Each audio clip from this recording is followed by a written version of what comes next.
commitment is inspiring, and I want to thank you for being here.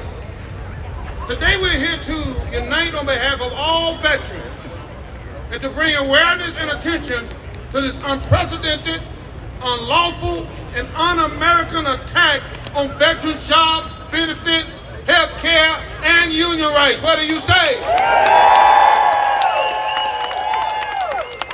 going to have just a little fun with my fellow veterans. I want to do a little roll call to see who we have here today. Do we have any Marines here today? All right. What about the Air Force? Air Power? What about the Navy? What about the Coast Guard? Somebody said Coast Guards are born ready. What do you say? All right. What about in the airspace in the house? Always above. That's what they say. Now, y'all know I say the best for last. What about my Army brothers and sisters? Yeah.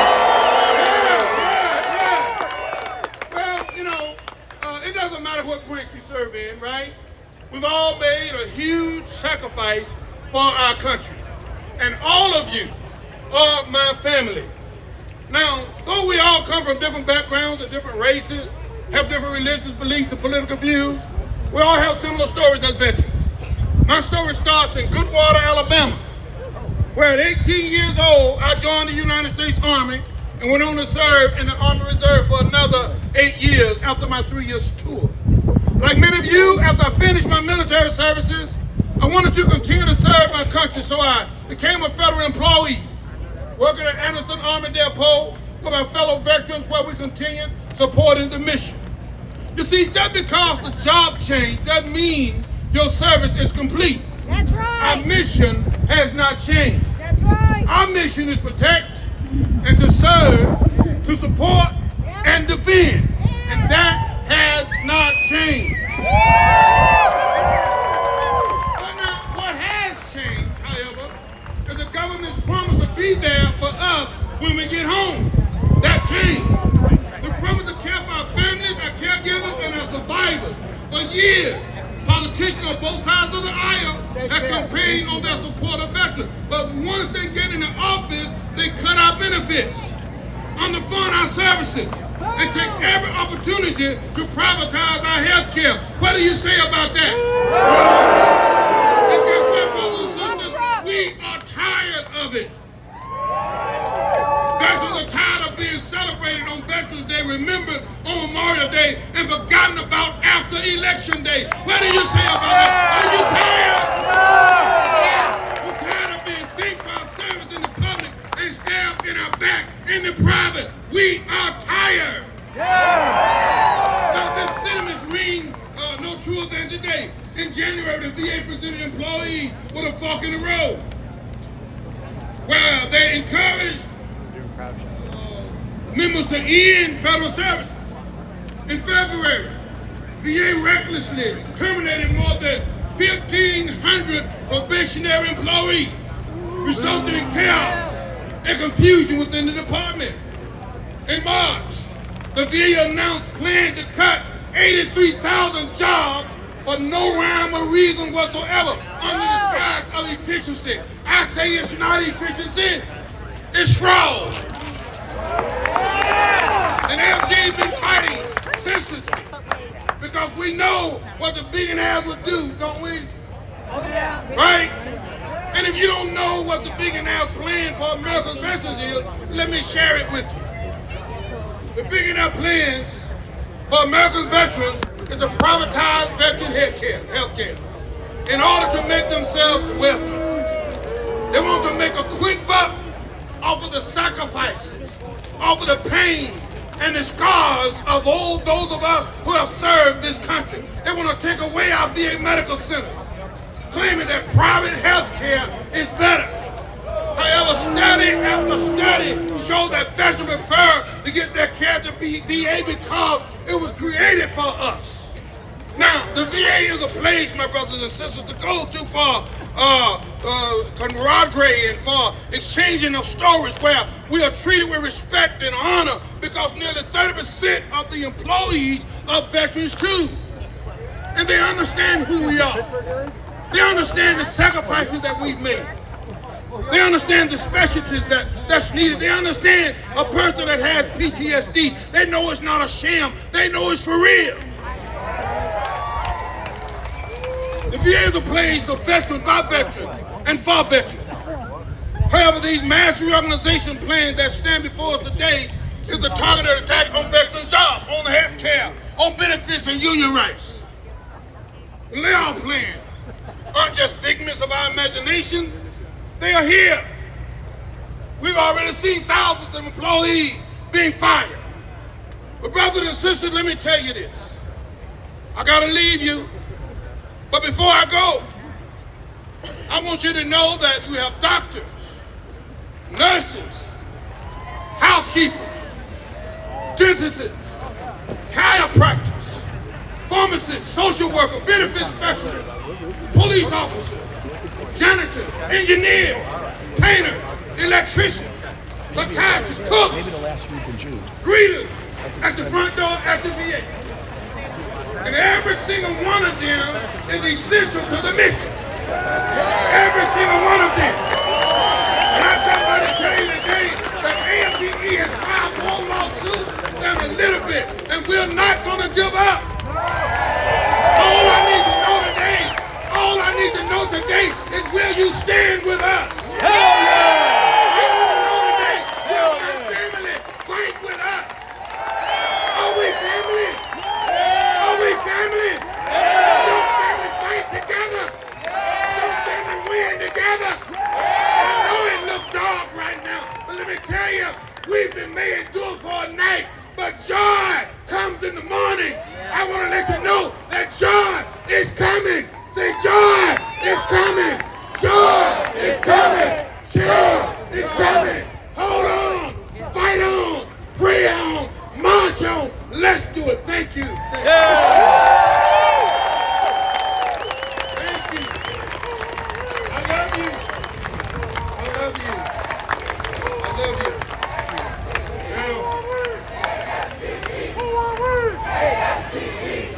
Come on, let me hear everybody say that. Go ahead with that chat. Who are we? Who are we? Who are we? And we're not taking nothing off nobody. All right? Okay. So next up, brothers and sisters, I'd like to introduce Irma Westmoreland from ETU, Lizzie Church from North Veterans of America, our own Oscar Williams Jr. from FGE National VA Council, and Matt Stewart. Would you come? Thank you.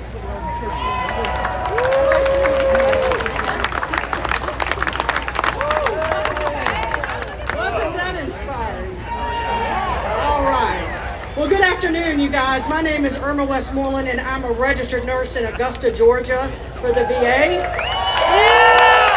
I'm also Secretary-Treasurer for National Nurses United and Chair of our VA division. While I've worked for the VA for 34 years as a nurse, some of my earliest memories are going to the VA in Augusta, Georgia to work with the veterans on bingo nights or dance parties when I got older with my mother, who spent 50 years as a VA volunteer. Awesome! Pretty cool, huh? Also, my husband is a retired SFC Army veteran of 21 years of service who has disabilities from his service. So the VA is deeply personal to me. Our servicemen and women were told, if you need us, we'll be there for you. It's a promise. Now Secretary Collins and the administration want to take that promise away. And we're not going to allow it. That's why it deeply pains me to see these attacks on the VA when we have a contract for the VA care. The nurses and the doctors are going to be caring for these patients. When the administration says they want cuts, we say no. We need to live up to what we told and promised our veterans. We told them that we would be there for them, and we need to do that. Yes. They stood for you and me, and I ask you now to stand for them. Yes. No cuts to the VA. No cuts to the VA. Maybe some of you know someone or love someone ill from burn pit smoke, or from Agent Orange, or lost a limb from an IED explosion, or died, or suffered from PTSD, military sexual trauma, or other chronic illnesses. We know the VA is the best place to get care for these ailments and more. The VA is the only healthcare system centered around the special needs of service members. 30% of our employees are veterans themselves. But it's more than that. It's also the only healthcare system in the country that's fully integrated, will help with veterans in poverty, with homelessness, offers clothing allowances, and much, much more. I've seen magic happen at the VA. Friendships form fast, and it's not unusual to see veterans helping veterans, whether it's pushing a wheelchair or walking him down the hall to an office. These veterans share a deep sense of camaraderie and a sense of belonging that goes a long way in making a person feel better and stronger. Now, if you ask, is the VA perfect? No, it's not. I can't tell you that it is. But let me tell you, we're light years better than the private sector. That's why I will not stop fighting to see the VA improved and not destroyed. As you all know, Secretary Collins is now looking to cut tens of thousands, up to 80,000 jobs from the VA. These decisions are being made at the atmospheric level. The staff that do the work know best where things can be improved and streamlined, and I say ask them. He says no mission-critical positions will be cut, but let me tell you, all positions in the VA are mission-critical. It's important for every person to keep their job. From the engineering staff to the housekeeper to the dietary staff, secretarial staff, and many, many more. When cuts are made, who will be there to have to pick up the work that needs to be done? The nursing staff and the medical staff that are left. When supply folks are cut, I heard that operations were being postponed so nurses could get clinical supplies. Let me explain that for you. In one place, a nurse had to go to the warehouse in the VA to get supplies for surgery needed in the OR for a patient who was waiting. That's not right. That's right. But that veteran finally got their surgery. It was delayed, but it was done. But it was because the nurses stood for that veteran. When housekeeping was cut, I heard delays in veterans getting into beds because there was no one to clean the rooms. This causes delays for our patients getting needed treatment started, and in some cases, it may need to lead for a more elevated critical need of treatment. It's common sense. Cutting 80,000 jobs will cause delays in veteran care, so we say absolutely no cuts. That's right. We know we are witnessing, what we're witnessing is an effort to push the VA past its breaking point. The ultimate goal is to privatize the VA and pour billions of taxpayer dollars into giant healthcare corporations and the pockets of billionaires instead of the veterans who served our country. Don't sell us out, because what they do, they know the VA and the federal government is going to pay them on time, every time. That's why they want our care. But they don't know our care. They don't know how to provide our care. They don't know that the VA does it better than anybody. The nurses and the doctors are specifically trained to do it. We've been training for years, since the VA was incepted.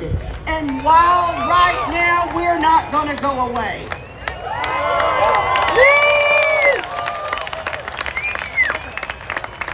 We are not for sale. That's exactly right. It is the nurses and the government workers who are standing up to block this privatization effort. It is because of our unwillingness to back down that nurses and other unions are feeling the retribution that came down on March 27th. with an executive order designed to strip us of our union rights. It is union busting and intimidation, plain and simple. But we're fighting back. National Nurses United, along with other federal workers, labor unions, and other veterans groups, we sued the administration over this outreach of executive power. This is not about us, it's about our patients. We must have collective bargaining protections that allow us to advocate for our veterans and to speak up about issues in our facilities that cause us concerns for our patient safety. One example is that we've had shortages of IV normal saline to mixed medications. How stupid is that?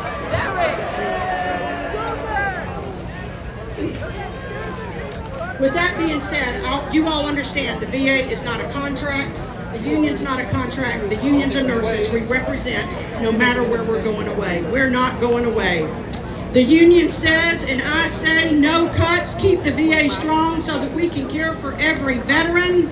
NNU knows that an injury to one is an injury to all, so we say, when we fight, we win. When we fight, we win. And we will prevail. The VA will stand strong for our veterans. Thank you.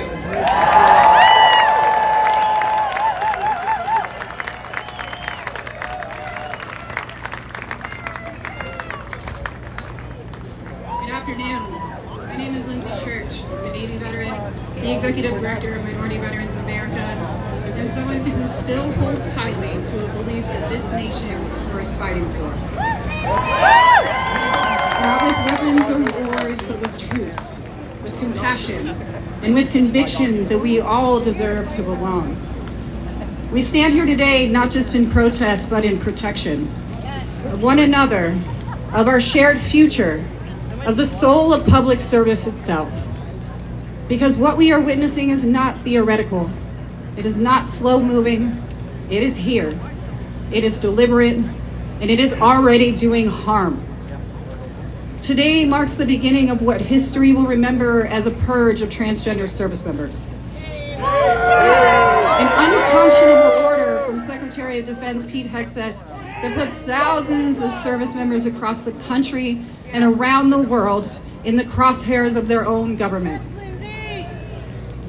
Troops who serve with integrity and distinction are being told that their presence is a problem, that their identities are incompatible with patriotism, that they must choose, walk away from the careers that they've built, or stand and stay to be persecuted. This week I walked the halls of Congress beside some of them. Brave, steady, remarkable people who are carrying the weight of betrayal with grace that shouldn't be required of them. I watched as they told their stories, calmly, powerfully, beautifully. And I watched members of Congress and their staff move from polite interest to a deeper knowing. Those weren't statistics in front of them, they were patriots. And no matter what some want to believe, they belong.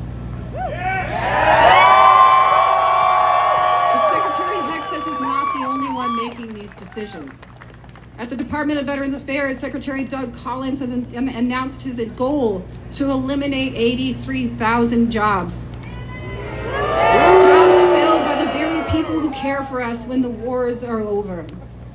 People who process disability claims, answer crisis lines, help veterans find housing, and walk alongside us through recovery.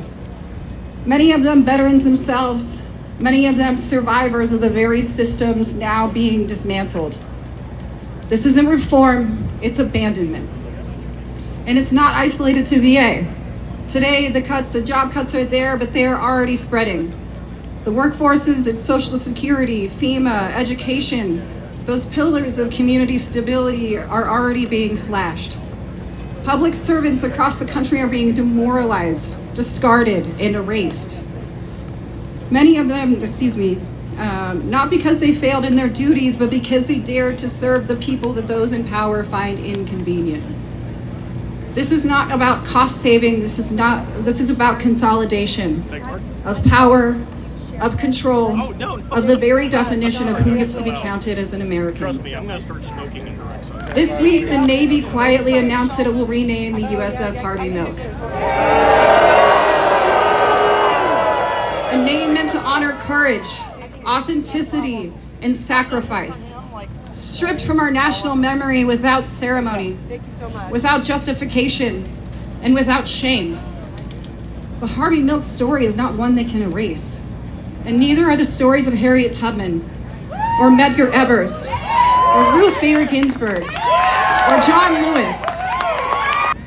And while these symbolic erasures continue, the real world harm accelerates. Just weeks ago, the VA rescinded protections that ensured the transgender and non-binary veterans like me could access medically necessary care. Care that is affirming, care that is evidence-based, and care that saves lives. This isn't about budget. It's not about medicine. It's about cruelty, cloaked in bureaucracy. And while the spotlight is aimed at transgender people, benefits for others, women, people of color, disabled veterans, are being quietly dismantled in the shadows. Let me be clear. We are the canary in the coal mine. What they do to us in the headlines, they will do to you in silence. I've stood beside veterans as we slept on the steps of the Capitol to pass the PACT Act, because our sick and dying friends deserved better. I've traveled to Ukraine with fellow veterans to stand with our allies in their fight for freedom. I've spent my life in the military and far beyond it, answering the call to serve. Because to me, service isn't defined by the uniform. It is defined by what we choose to protect, by who we choose to stand up for, and by whether we believe just, more compassionate. So I say this to Secretaries Hexeth and Collins, and to every person who believes that they can quietly erase us from this country's fabric. We are not going anywhere. We are your neighbors, your co-workers, your classmates, your family. We are veterans. We are public servants. We are Americans. And we are still here. We will not be erased. We will not be silenced. And we will not stop fighting. Not just for ourselves, but for the America we know is still possible. Thank you.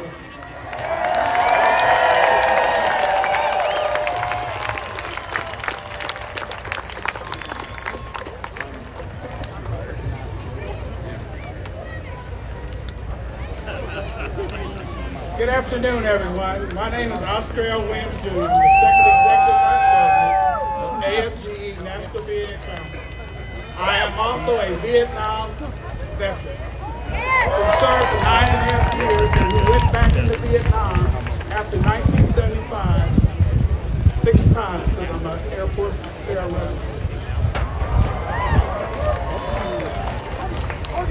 Council represents more than 310,000 working employees. Most quality of health care for service veterans. But today I'm here to answer an important question. When is the battle over? 81 years ago, storm beaches of Normandy fought against the tyrant and declared our mercy.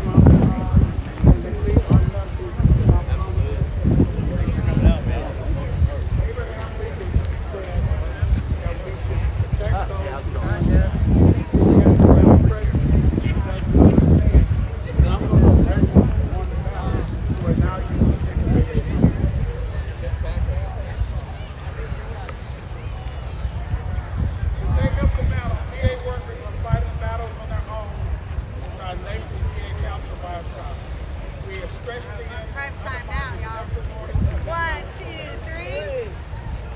They are rested out our due process, funding our veterans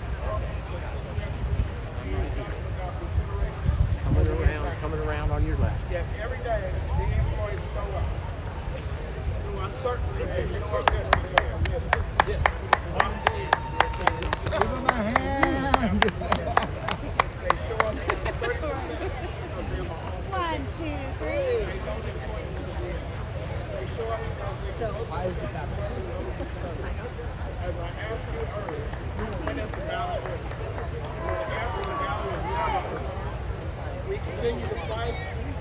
always fight to protect the rights of employees, to ensure their equal treatment, dignity, fairness, and respect that is owed.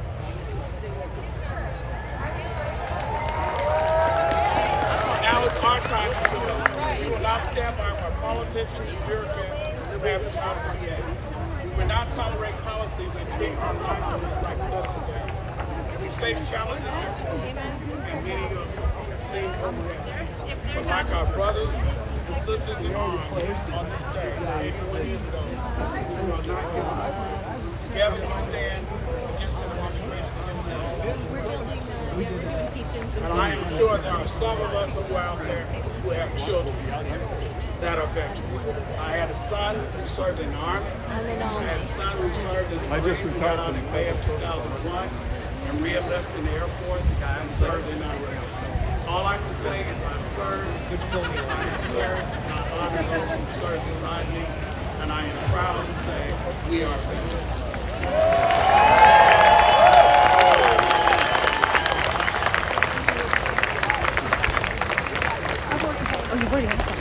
We doing? Right. Throughout the event, there are going to be barcodes. What are we calling these days? QR codes on the jumbotrons. Take a picture. It's our call to action. We have things you can do because we need all the help we can get. And then while you have your phones out, take that picture you took earlier. Send it to Blue Sky, TikTok. We'll let you do Twitter today. And tag Unite for Veterans, tag Valor Media, tag Midas Touch. We're going to get the word out. I am so honored to introduce our next speaker, one of the first women to fly AH-1 Cobra in combat. She's a Marine Corps veteran. That wasn't enough. So she got her PhD and taught at the Air Force Academy. I don't know, I'm feeling a little inadequate introducing Guy Hunter, the CEO of IAVA, Iraq and Afghanistan Veterans of America. Let's give it up!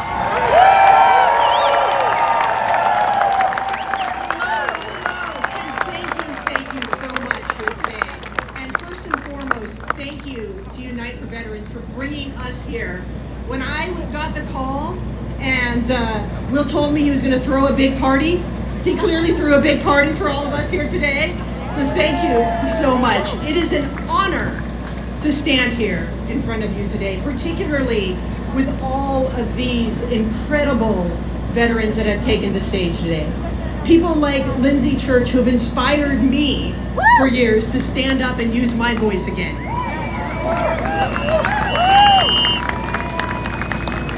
I am thrilled and honored and energized to introduce myself today in my first week in this role as the new CEO of Iraq and Afghanistan Veterans of America.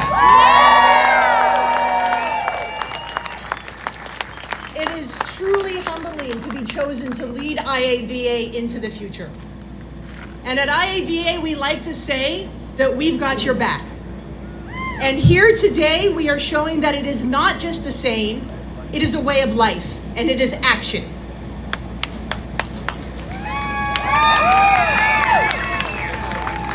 For more than 20 years, IAVA has been fighting the big fights for big wins, and we've gotten some of them. From the repeal of Don't Ask, Don't Tell, to strengthening of GI Bill benefits, to the passage of the PACT Act. And yet today, as we stand here, those big wins are under attack. And so we are sending a unified message to show that we are not going to let those wins be taken away. And it is apropos that I am here that my vision for IAVA is one that our members and some of those amazing cavalry leaders that we have out there with you today in the crowd aren't just being reactive to the moment, but are help shaping the future that we want to see for this country together.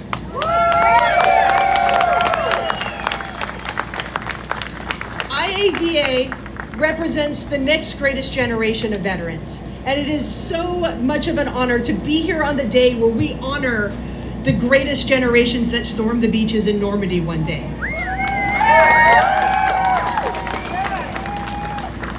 And it is on that legacy that our membership is here to fight to preserve veterans' benefits. Benefits that represent the promise of the country that so many of us raised our right hand to serve. And these benefits are essential, not just for each of us as individual veterans to thrive, but for us to carry on that leadership mantle and continue to fight for those who feel that they have no voice.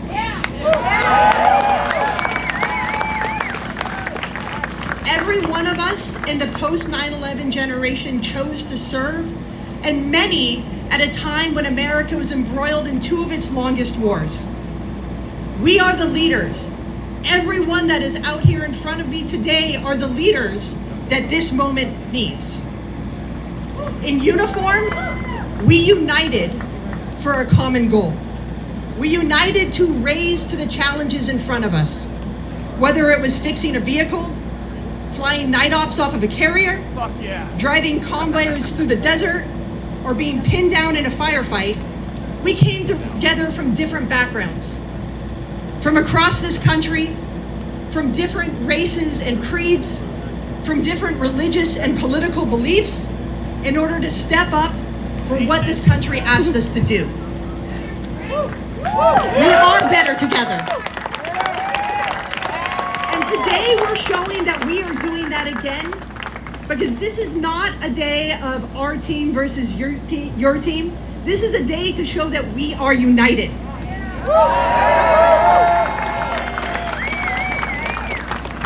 We are united to demand that America keeps its promise to us.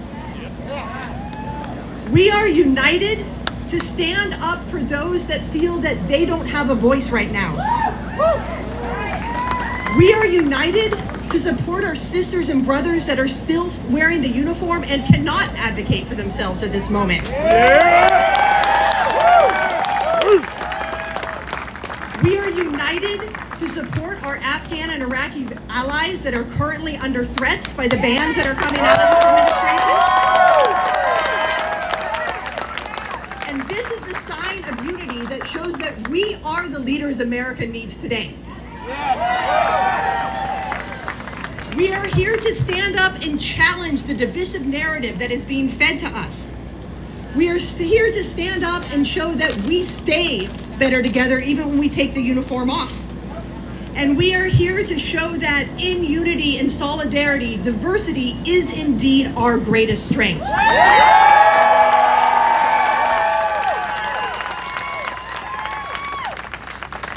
And today, we not only fight for ourselves, but for our family members, those military and veterans' families and children whose programs and rights are also under attack, who are being attacked by their employment, who are being attacked for their benefits, because we are the service generation.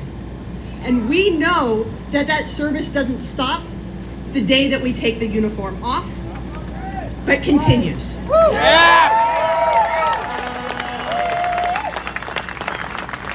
And as I look around and I see the signs out in the crowd, I see so many of the issues that we are united to fight for right now. We are here to say no to the privatization and weakening of VA services. We are here to demand that the Department of Veterans Affairs remains a system that is built to serve every single one of us who served. And while yes, veterans should have a choice in who they get to see, that choice should also include access to highly skilled and highly trained VA medical professionals. And this is particularly essential for our women veterans out there who shouldn't be sent into the community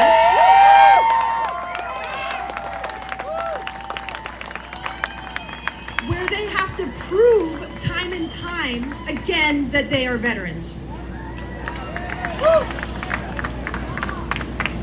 And critically, we are here to hold our political leaders accountable for the policies that they are enacting that are breaking the promises that America made to us. We are here to say that promises made must be promises kept, and we will have your back until they are.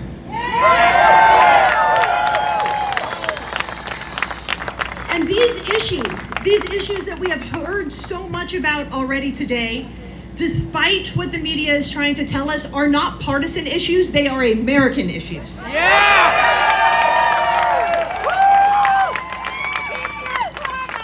These are not issues that should be played politics with.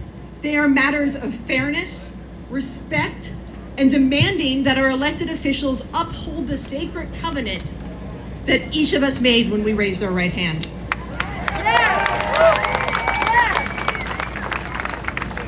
IAVA, since its founding, has stood for the unity that we see here today.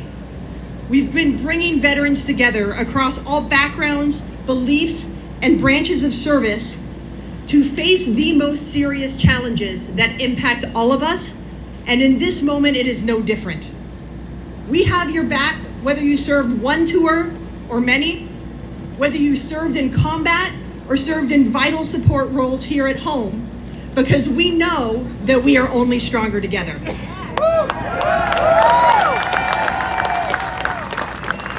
IAVA will continue to have your back no matter your race or religion, no matter your gender identity or sexual orientation, no matter what state you came from or what your reason was for joining. Because once we put on that uniform, we begin our unity, and we refuse to let them tear us apart. And while I stand here today representing the post 9/11 generation, we are so humbled to honor the legacy of those selfless service of the generations that came before us.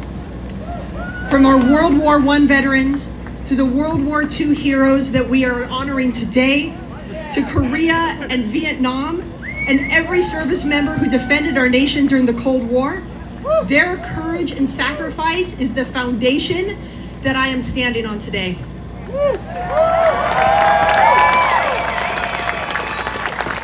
And their courage and sacrifice is what inspires me to want to lead in this fight. And as I stand here, just a week into taking the helm of IAVA, I look out into this crowd, and what I see is the power of continued service.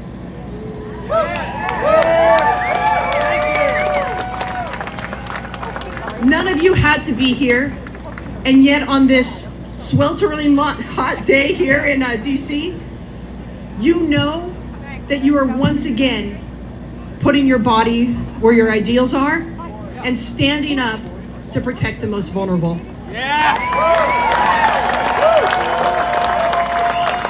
And in this moment of division, veterans remain a trusted voice. And this is a sign that we have the ability to restore trust and renew faith of the American people in our institutions and democracy, because we still believe they are worth fighting for.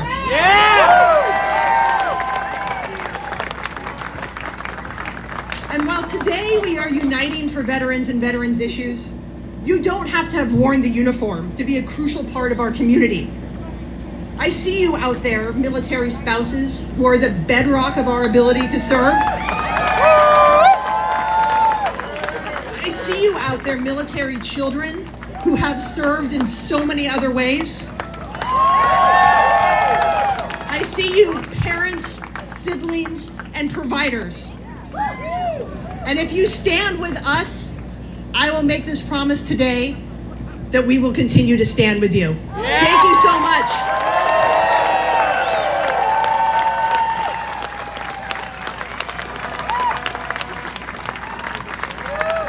Okay, Unite for Vets, how we doing? You doing all right still? I got a lot more faces out there. Love to see it. I love to see some of those signs too. You guys are giving me life. I love this. I was serving a foxhole with a lot of you. So, get ready. This next speaker is a living legacy in the labor movement. He has done everything from going toe-to-toe with corporations here on Capitol Hill to standing shoulder to shoulder with fellow coal mine workers on the picket lines. Since 1995, he has been the president of Coal Mine Workers of America, and he has been fighting ever since. So if you believe in justice, if you believe in the power of the people, please give it up for Cecil Roberts.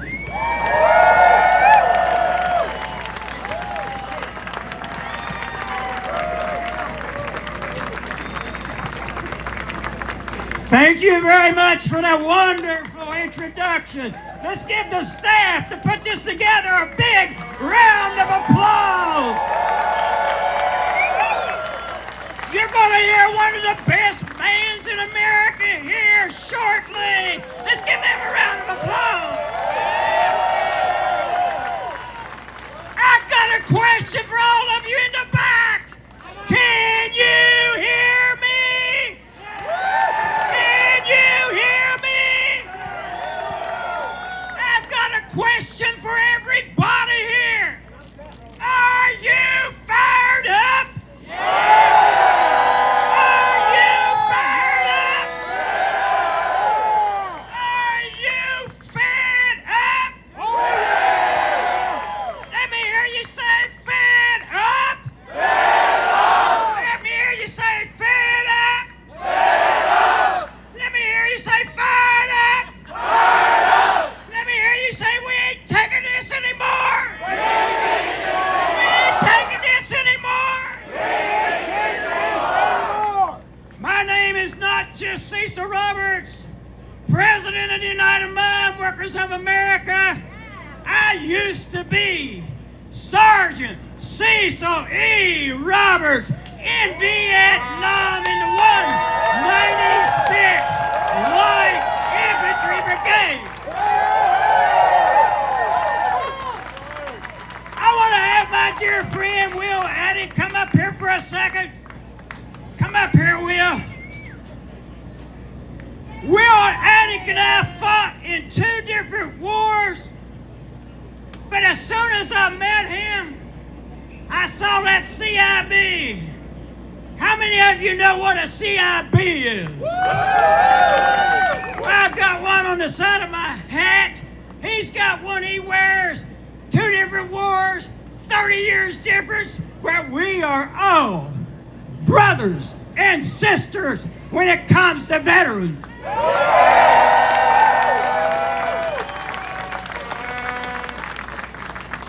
When I first got to Vietnam, I want you to listen to this. Some people tell me I was never scared when I went over there. You're looking at a guy that was scared to death. I tell the truth. That's the truth. I was scared. When I first got here, it appeared that nobody liked me. These people with 15 months, 10 months, 8 months, counting the days, they looked at us new guys as like, that guy's gonna get me killed. Then when they heard my accent, oh no, another hillbilly from West Virginia. That's what they thought. They looked at me, these veterans, and they said, how you gonna act? I didn't understand the question. How you gonna act? I want you to remember that, because I'm gonna ask you, how are we going to act moving forward from this place? And then, when bullets would go right by your nose, they look at me and say, don't mean nothing, man. I'm thinking, bullshit, that meant something to me. And I want you to think about that. You get immune to this. And I saw so many wonderful people with kids at home, mom and dads at home, wives at home, and all kinds of friends at home not make it. When I first got there, somebody with 30 days got killed. Had a daughter he never met. Somewhere in the United States of America, there's a 57-year-old woman that never met her father. Now, how many veterans we have here by show of hands? You're going to get a test right now. How many of you met a millionaire in Vietnam or where you were stationed? How many of you met a millionaire? There's a good reason. Millionaires don't defend the country. They take advantage of the country.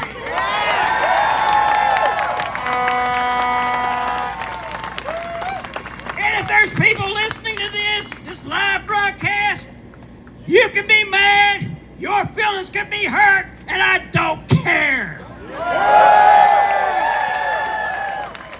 The other thing I want to ask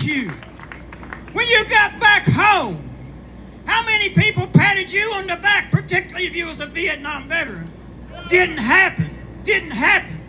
But I want to thank everybody, every veteran, because we've been embraced for the last 20 years. And that means so much to me. Thank God for you.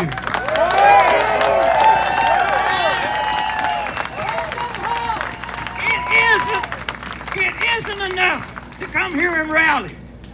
This is a great first step. Abraham Lincoln said this is a country of the people, by the people, and for the people. It has turned into a country for the rich people who don't care about the rest of us. I'm going to tell you what we should be planning on doing. We should demand that every person who worked for the federal government and lost their union rights be restored right now.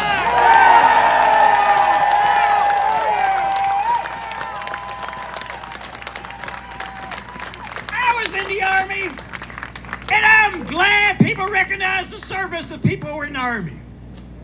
But we shouldn't be having a parade. We shouldn't be having a parade until every veteran has the health care they deserve.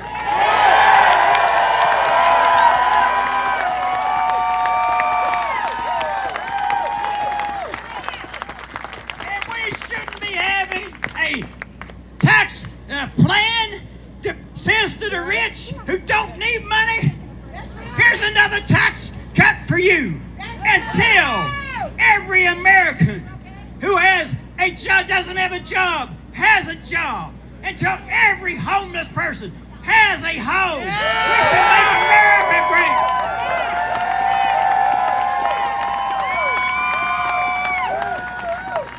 I'm going to close with something.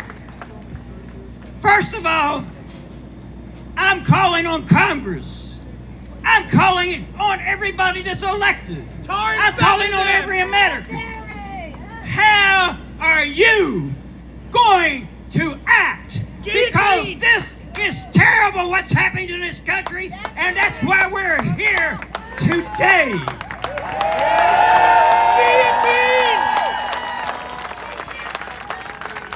You do know, this is my last quote, okay? On that next to last. Dr. King was assassinated 1 month before I left Vietnam. And I watched these African American soldiers, so desperate, so frustrated, so hurt, pick up their rifles, pick up their M60s, and went out in those rice paddies and defended the United States when the United States didn't defend them. That was wrong.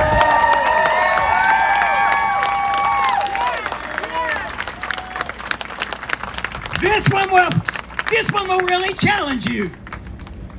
Dr. King, in the middle of the civil rights movement, said this to those who were being beaten and arrested and bitten by dogs. He said, listen to this.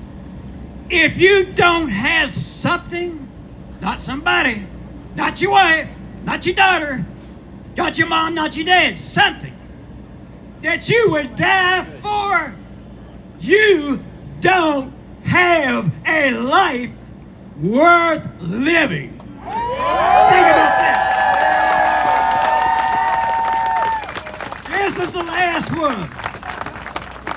It is strange that I jumped from Dr. King to Mother Jones.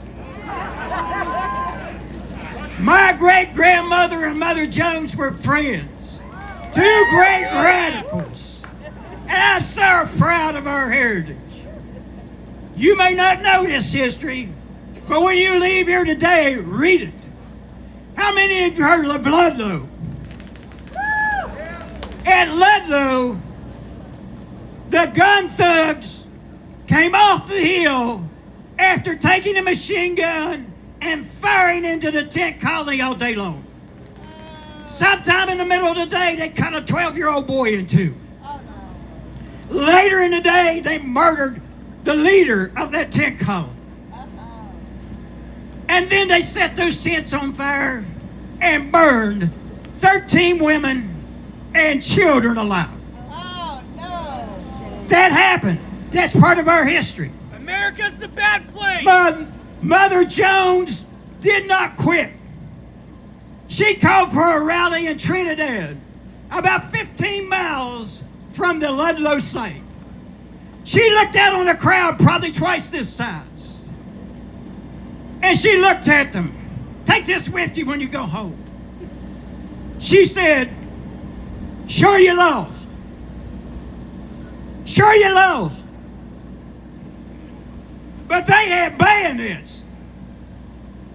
And all you had was the Constitution of the United States of America. Fight back! And then she paused. Let me assure you, any confrontation between a bayonet and the Constitution, the bayonet will win every time. But you must fight. You must fight and win. You must fight and lose. But you must fight. What must you do? You must fight. You must fight. You must fight. You must fight. You must fight. You must fight. You must fight. You must fight. You must fight.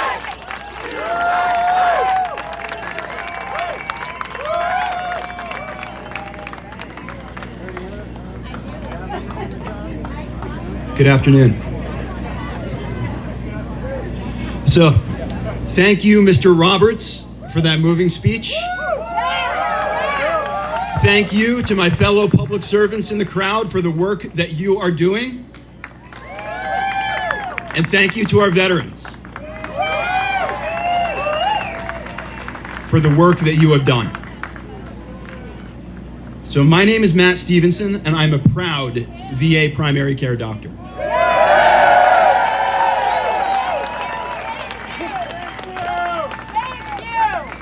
Now, let me be clear, I'm not speaking today as VA staff. I'm speaking as a private citizen and as a physician. I do not represent the views of the Department of Veterans Affairs. Instead, I represent a grassroots group of hundreds of VA doctors from every specialty and every corner of the country who have come together around a shared vision. Thank you! Together, we stand for the highest ideals of medicine, healing for those who suffer and service to those in need. Together, we stand for Lincoln's promise to care for those who bore the battle. Together, we care for a healthcare system that is the bricks and mortar embodiment of something sacred, the Veterans Health Administration, a place with the commitment, the expertise, and the mission to serve those who served. Yes. So, and my friends, together today we stand at a crossroads, both for veterans' health and for ourselves. So in recent months, we at the VHA have been disparaged and demoralized. We have been bullied and intimidated. We have seen worrisome signs of an attempt to dismantle and privatize the VA.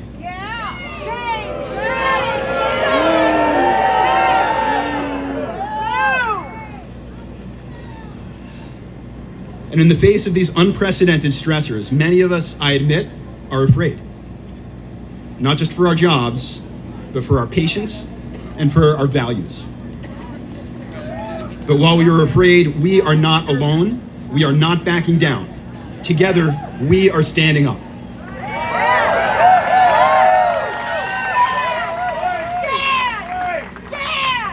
Today, we Doctors for Veterans Health stand for our veterans just as we stand alongside them right here on the Mall. We stand for the oaths of our calling.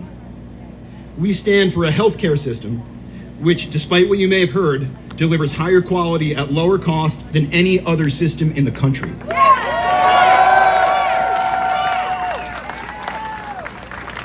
Now, can we do better? Of course we can. And of course we will. Because the Veterans Health Administration, like America itself, is what we in healthcare call a learning system. So accountable to Congress and taxpayers as well as to patients and family. So we VA doctors are curious, we are open to being proven wrong, and we are committed to doing all in our power to do right by the veterans and families we serve.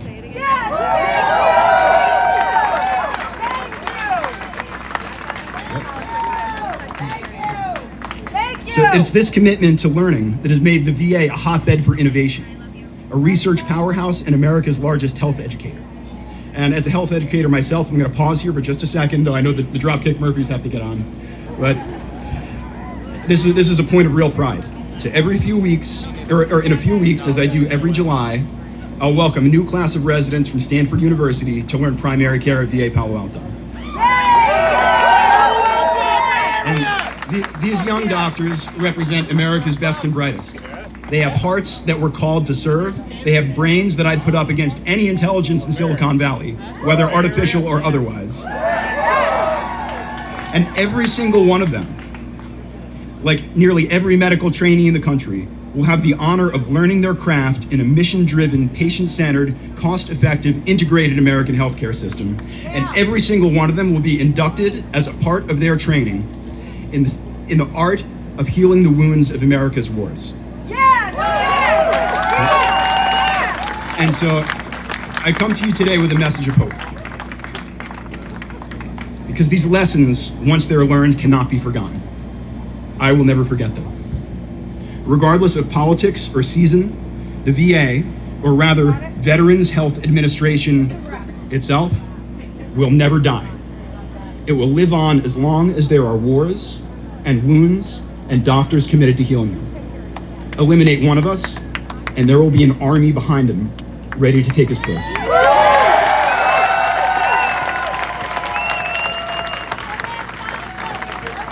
And so while we are disturbed by the events of recent months, we do not despair. While we are dismayed by those who would dismantle this gem of American healthcare, we are not deterred. And while we are disappointed by those who would take this public treasure, built up by generations, by many hands, working long nights in dark hospitals, and sell it off in the name of choice or modernization or efficiency, for profit or political gain, or perhaps out of loyalty to some ideal of private sector competition, we are not defeated, because if you want competition on a fair playing field, I have 3 words for you. Bring it on.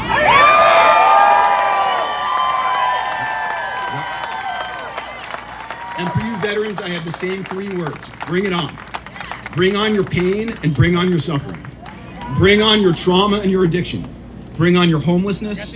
Bring on your toxic exposures. Bring on your cancer and diabetes, your amputations, your wounds of war, and your disease of the heart. We are here. We are waiting. We have been preparing our whole lives for you right now in this moment. Because we know what you know. We know what you know. The promise a nation makes to its veterans, that a promise a doctor makes to his patients, and the promise a soldier makes to the Constitution are the very same promise. It's a promise that cannot be broken. It's the same promise that Abraham Lincoln made on this sacred ground 170 years ago, just 40 days before he was killed. With malice toward none, with charity for all, with firmness in the right as God gives us to see the right, let us strive on to finish the work we are in, to bind up the nation's wounds, to care for him who shall have borne the battle and his widow and his orphan, and to do all which may achieve and cherish a just and lasting peace among ourselves and with all nations. Thank you.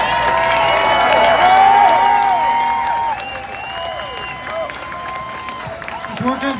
Thank you, Doc. You all know what time it is? All right. I got a dab for about 2 minutes, so we're going to do a little sign competition here. All right, I see. This might be my favorite. I shouldn't lead with it. Taco. How do we like that one? Let's hear it for Taco.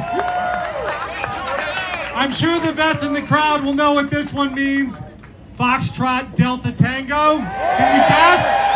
Foxtrot Delta Tango. We got. All right, I'm trying to keep it not too political and a little PG. Stop this Nazi shit. Okay. All right. Oh, there's a good one. You know it's gotten bad when the teachers show up. We got a hell of a show coming up. They're getting the mics and the speakers set up right now. But let me just say a word about Dropkick Murphys. This is a band that doesn't just talk the talk. They walk the walk. They live their values. I think in my intro somebody mentioned that I'm a couple hours off the tarmac on a flight back from Ukraine, where we spent a couple of weeks getting there in a convoy of ambulances and other relief vehicles because they need a lot of them. The average lifespan of an ambulance at the front in Ukraine right now is 11 days. 11 days because Putin's military targets them. You want to know who was with me on that convoy driving an ambulance? Ken Casey of the Dropkick Murphys. This is a band that walks the walk, and they sing it pretty well too, because we did an in-studio version in Kyiv of Who Will Stand With Us. Keep your ears open, keep your eyes out. I'm sure that's going to come out soon, but I will share with you my small part in that. We obviously had Ken doing the lead vocals, and we had a bunch of military vets, U.S. military vets in that convoy from the Air Force, from the Army, from the Marine Corps, from the Navy, and we were the backup singers for the Ukrainian version of Who Will Stand With Us. And at one point, Ken put his arm around me and he said, "Hey buddy," Ken as well, he said, "Hey buddy, I love your enthusiasm, but can you back away from the mic a little bit?" All right, we're gonna give the band another minute. How are we doing, team? We're good to go. Dropkick Murphys!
Song about the times we live in.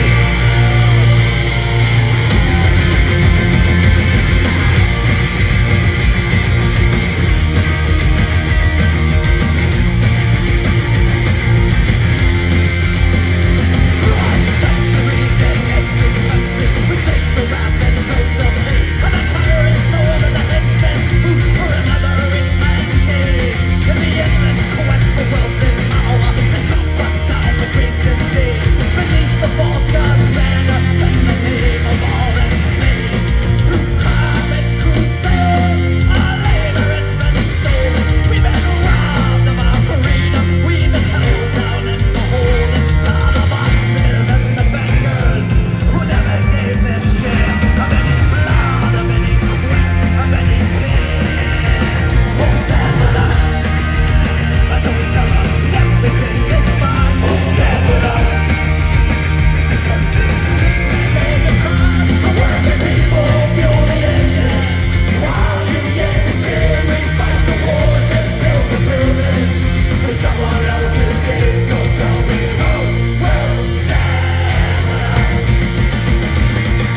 It's been sung many times over the years in the fight for the labor movement originally, in the civil rights movement.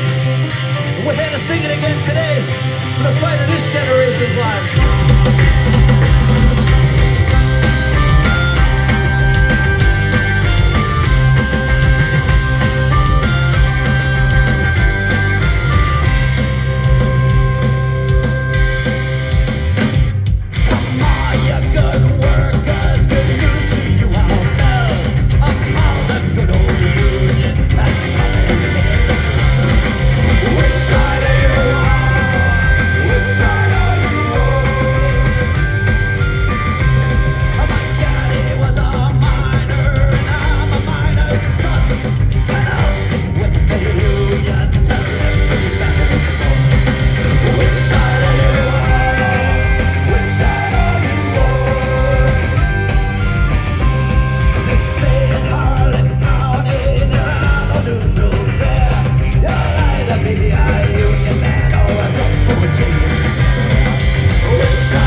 Thank you all for inviting us here this afternoon to stand with you all in protest for what is happening to the fine people who have served this country so proudly. And we've always stood with the vets, and you know what? The vets have always stood with the Dropkick Murphys, so we're here for each other. And, we consider ourselves patriotic Americans, and when shit ain't right, we're gonna speak up, you know? So that's what it's all about. And guess what? Shit ain't right! Well, it's also D-Day, so we want to do a song now that's dedicated to all those that fought in the Great War, and it's a song that we collaborated on with the great Woody Guthrie many years after he passed away. We took his voice, we put it on this song. When we were in the studio recording it, and we were doing backup vocals, we had Woody's grandson in there with us. So we're in the studio singing along, and you can hear Woody in our headphones, and Woody's grandson's beside us, and we're singing this song. And I thought, man, how lucky are we to take part in any protest and any resistance when it involves standing up for people. So thank you guys. And this one goes out to anyone who has a family member who served in that war. It's called Dig a Hole.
Another great protest song that Ken mentioned, by the way.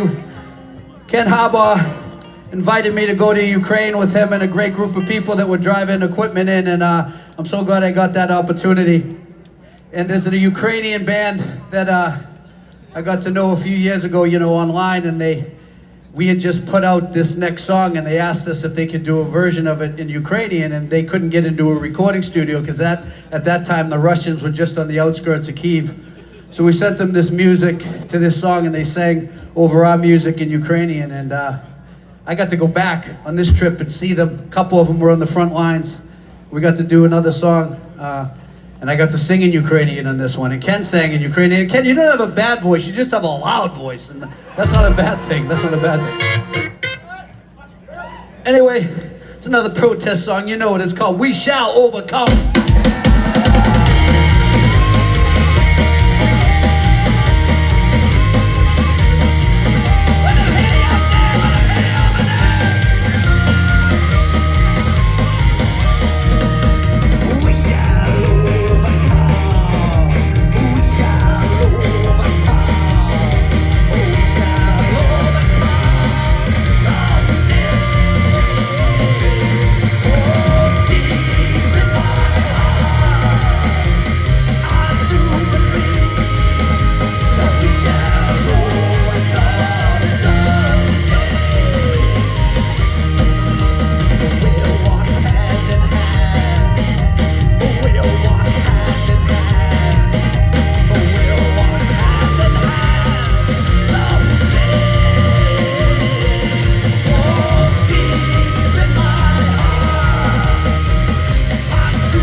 Well, we've been trying to keep it in the protest mode, and we're gonna play one that's just happened to be a song that people like, and a lot of people asked for today, if that's all right. The song's called Rose Tattoo.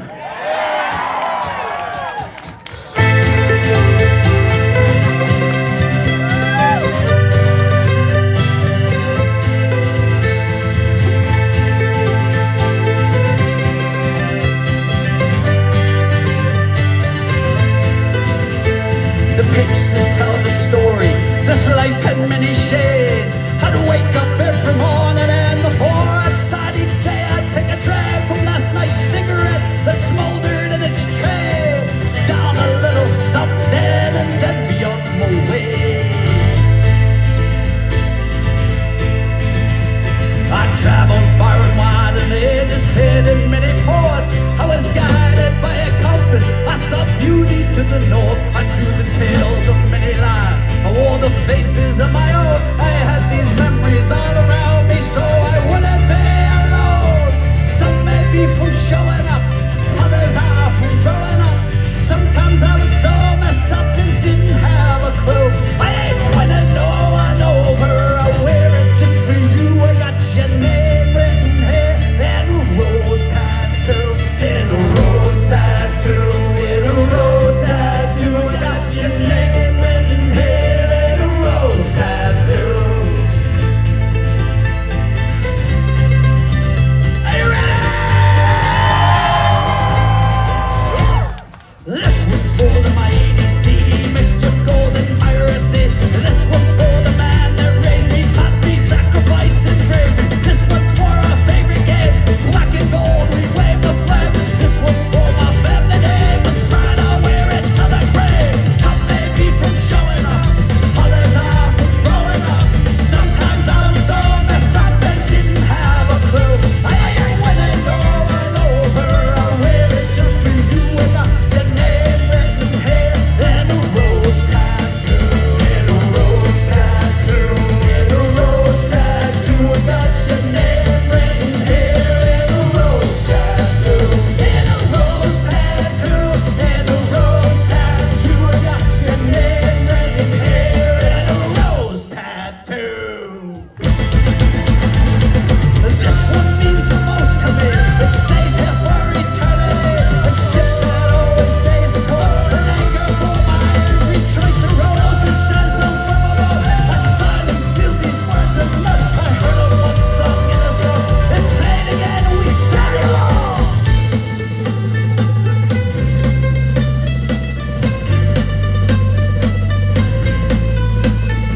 You'll always be here with me, even if you're gone. You'll always have my love. I'm everywhere born. Some may be from showing up, others are from growing up.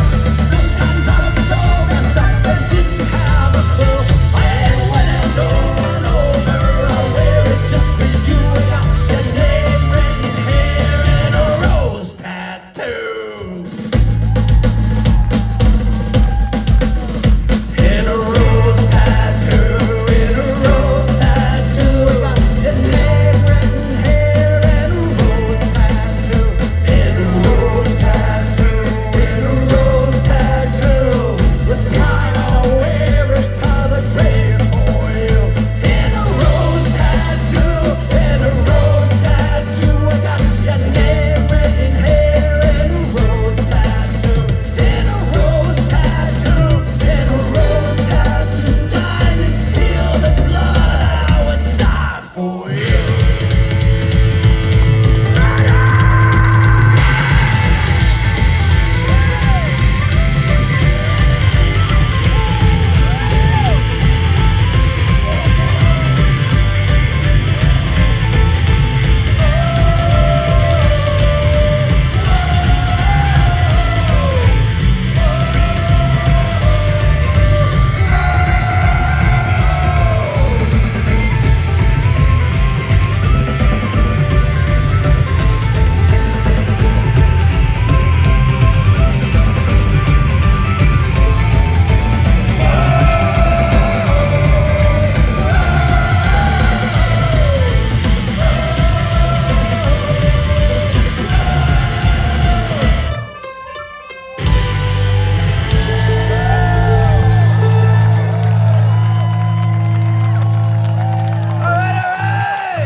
Listen, there's been a lot of talk today, so we're going to leave that to the experts. Just to say that we love and respect everyone here and everyone that serves their country and everyone who has family and everyone who's willing to do the hard thing and show up and protest and make their voices heard. I want to especially dedicate this to two guys that I really respect, that really showed up when it really mattered and weren't afraid of the people that were in charge.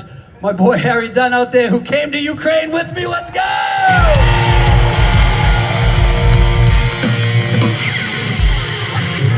And his cohort here, Michael Fanone, who was at the very first Dropkick Murphys show in DC in 1997. to know both of you. We're gonna play one more new song and we've never played it before live. So you ready for that? All right. If it sucks, just let's all keep it between us. All right. All right. All right. Here we go.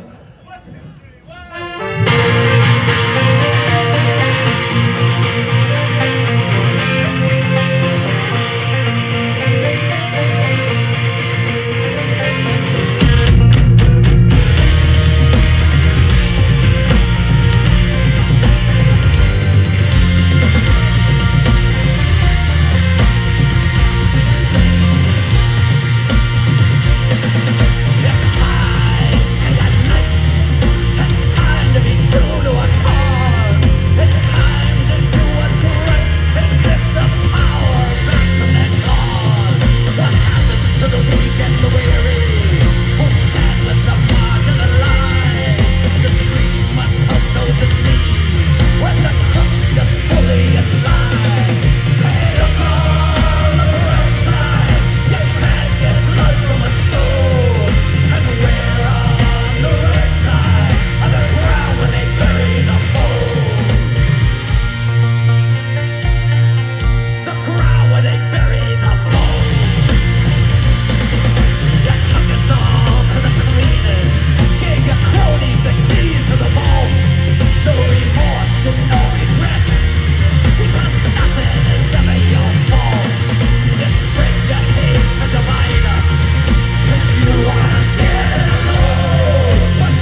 everyone here, and we can see so many people. We got different hats, different groups.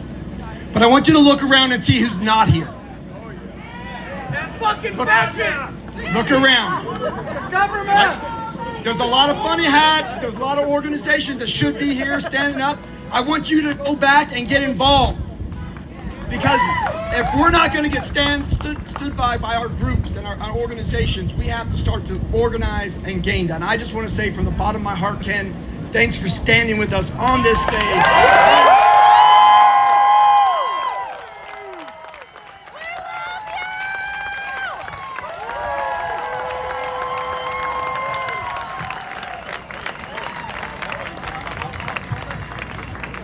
Fucking Dropkick Murphys!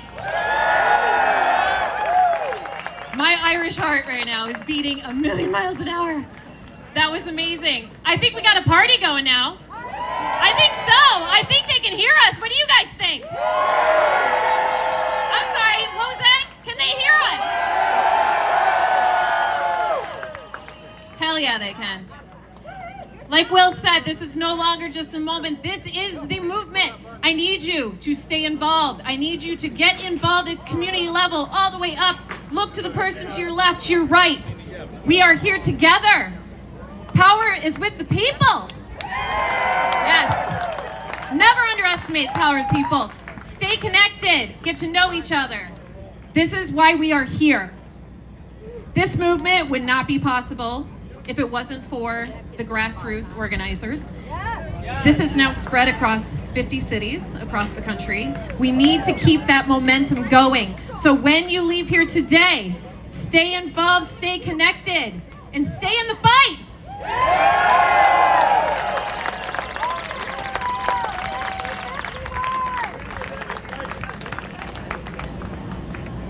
I have the honor and privilege of introducing one of those grassroots organizers today. Is he here? Good.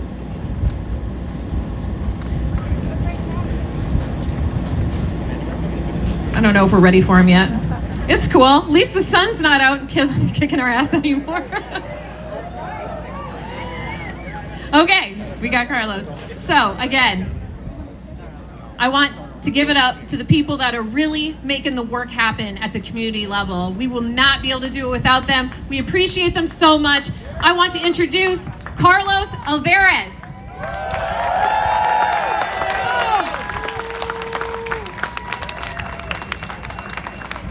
Good afternoon, everybody.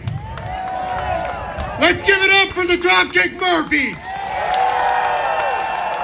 I think I drew the short straw and I have to follow that somehow.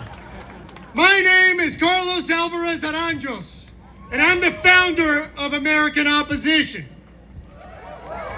It is my solemn honor to stand here on the National Mall, a place where our country has so often been focused in moments of conscience that demand national unity.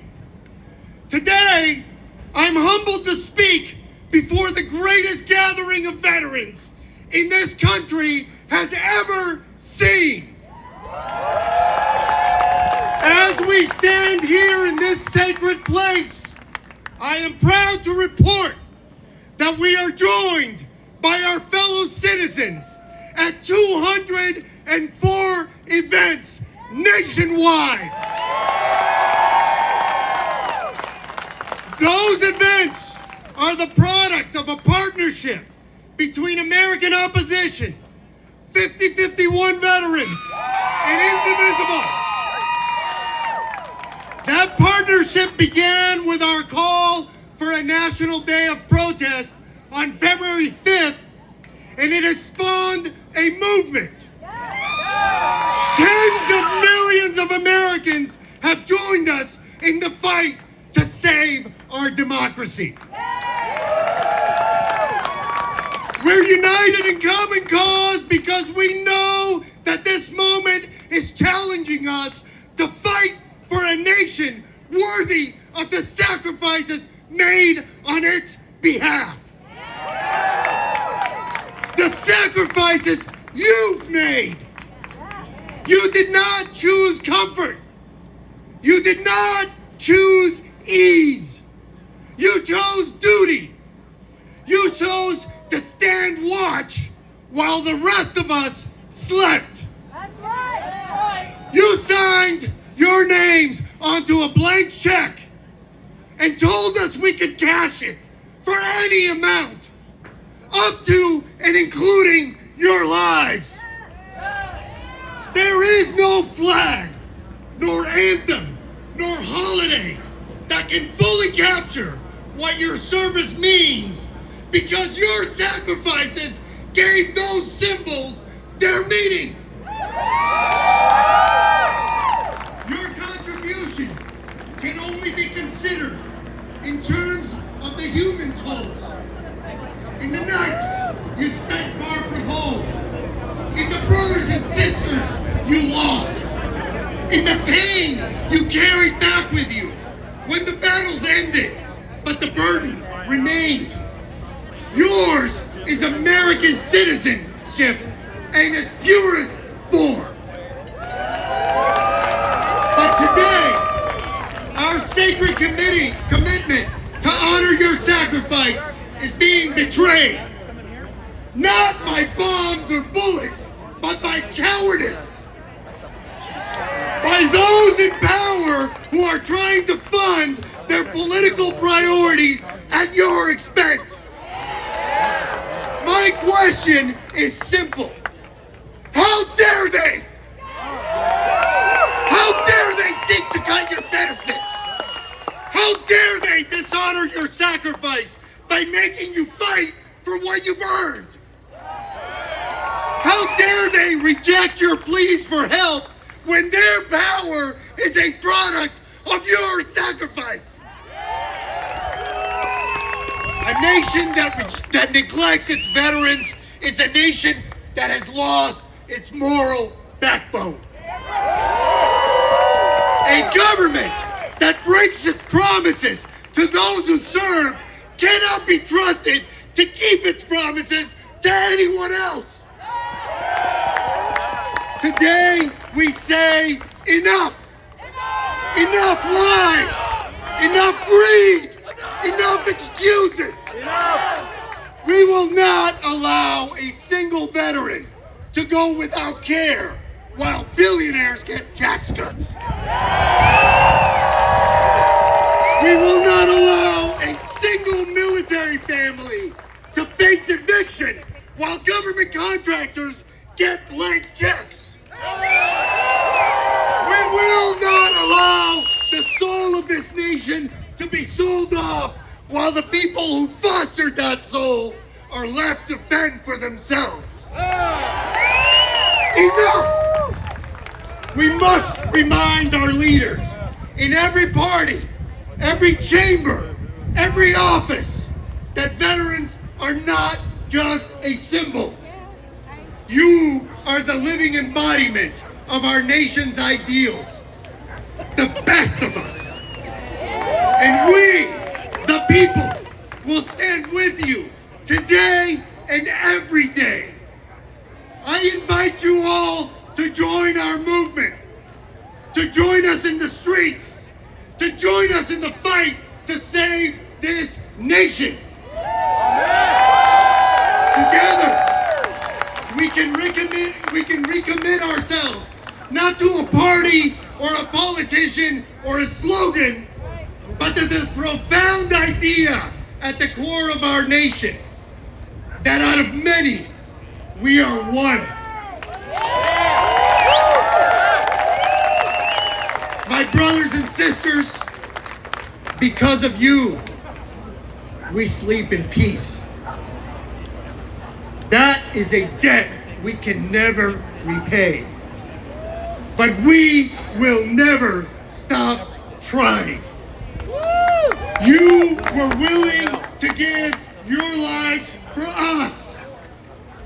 And I swear to you, we are willing to give ours for you. You have always had our backs, and we will always have yours.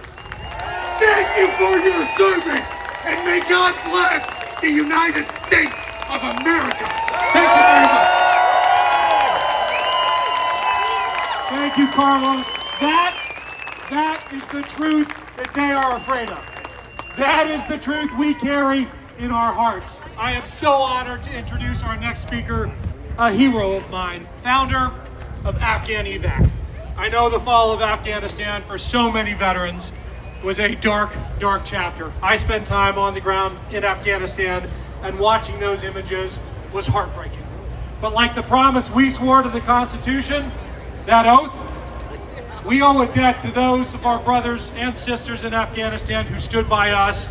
And Sean Van Diver was one of the very few who stood up and defended that oath. As leader of Afghan Evac, Sean, you make us proud. Come on out.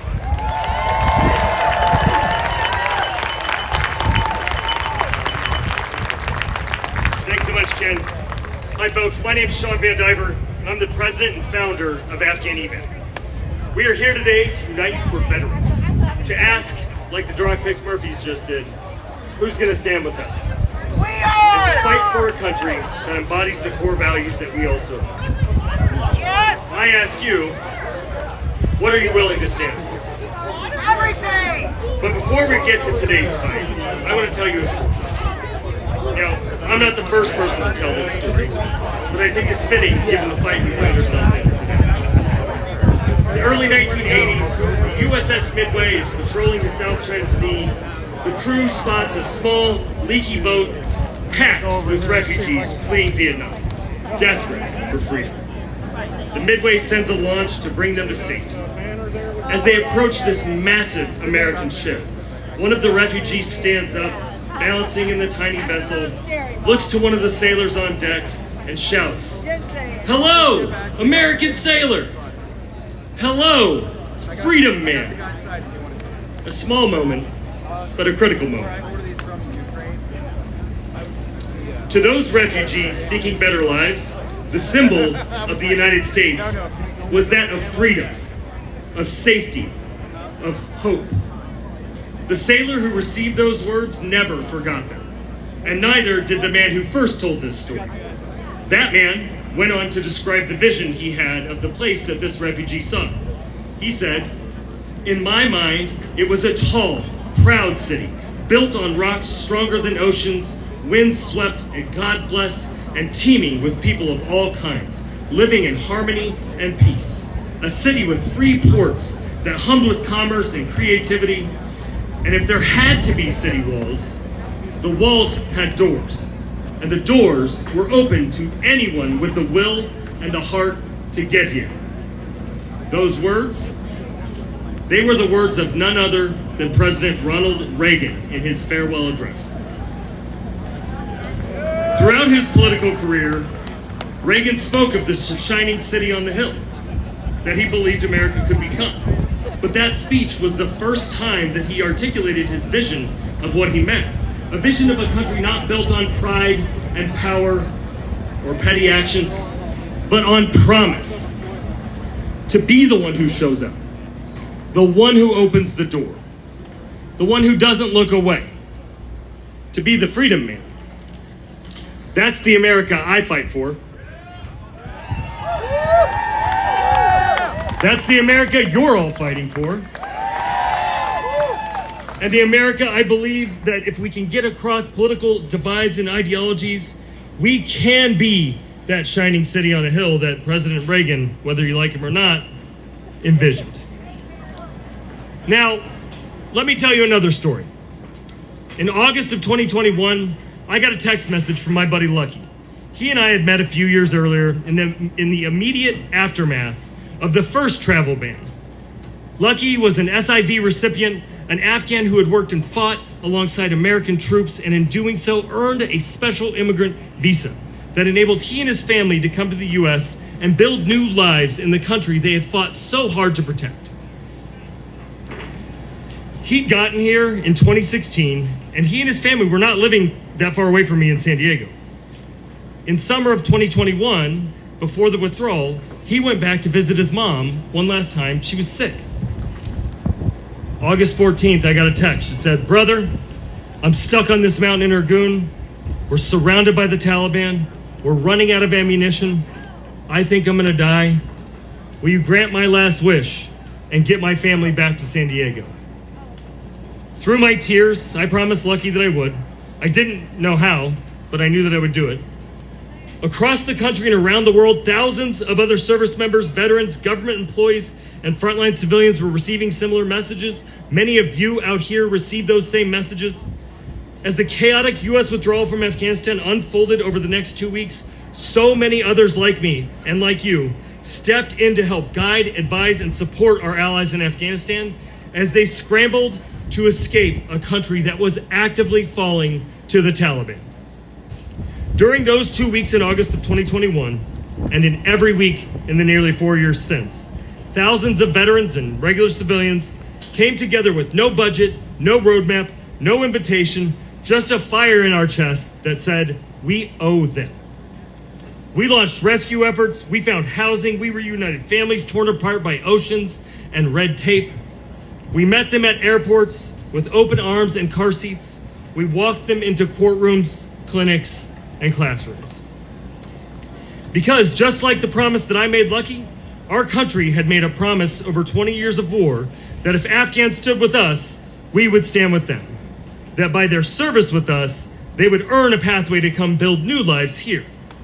That promise was made in the dust and heat of combat zones, whispered through interpreters' headsets, sealed in blood, sweat, and sand. The promise that we don't leave anyone behind. But when the last planes left Kabul, that's exactly what we did. Afghan evac was born in those chaotic weeks after Kabul. Our real work began in the aftermath of the withdrawal. Because although the planes had stopped, the calls had not. Terrified voices, desperate texts, children in hiding, mothers begging us not to forget them. So we kept pushing. We demanded that our government step in and complete the job. We built a movement from the ashes of failure because our friends deserve better. And what resulted was the safest, most secure legal immigration pathway our country's ever seen.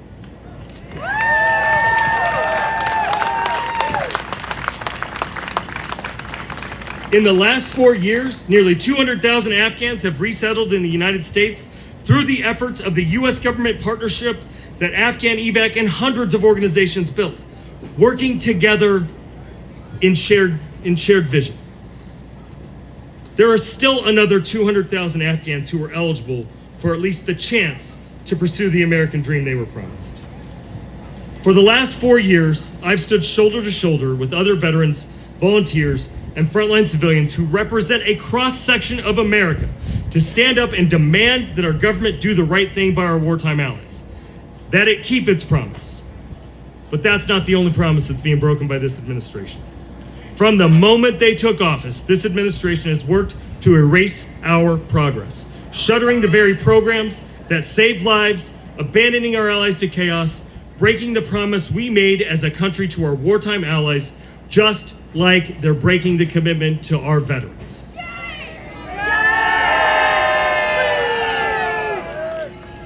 Dropkick Murphys asked us earlier 2 questions.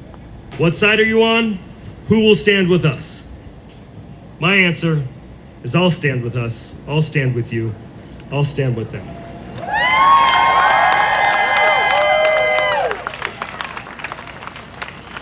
We must all stand together and stand up for what's right.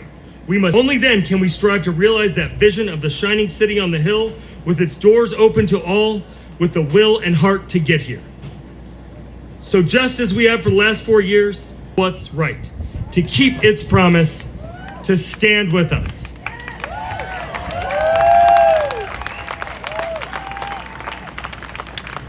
Because of the hard work and effort of so many people across this great nation who stood up, I was able to keep my promise to Lucky. He got out.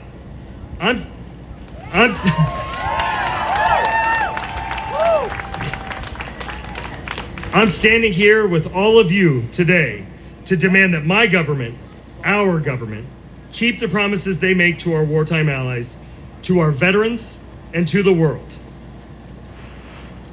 So here's what I want you to do. I want you to first go to afghanevac.org/donate, make a donation. Number 2, scan the QR code that's up on the screen, sign the petition. Stand with unite for veterans, unite for America. Make your voices heard. It's on us. Thank you.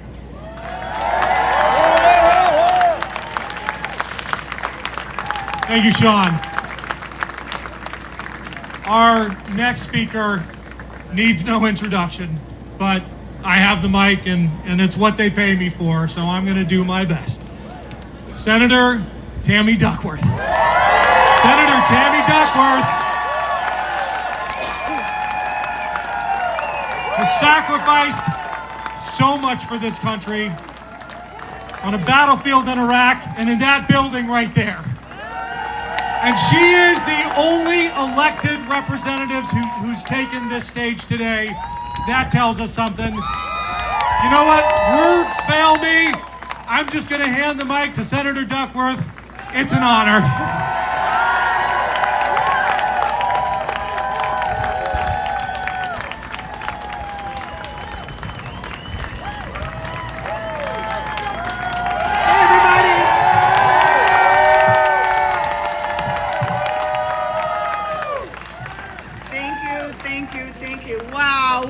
Turnout. First off, I want to say a huge thank you to everyone who made this afternoon possible. And I'm honored to get the chance not only to speak today in my capacity as a senator, but also to listen to all of you, as one of you, as a fellow veteran. Because I may currently be a member of Congress, but in my heart, first and foremost, I will always be a soldier. And I am damn proud of that.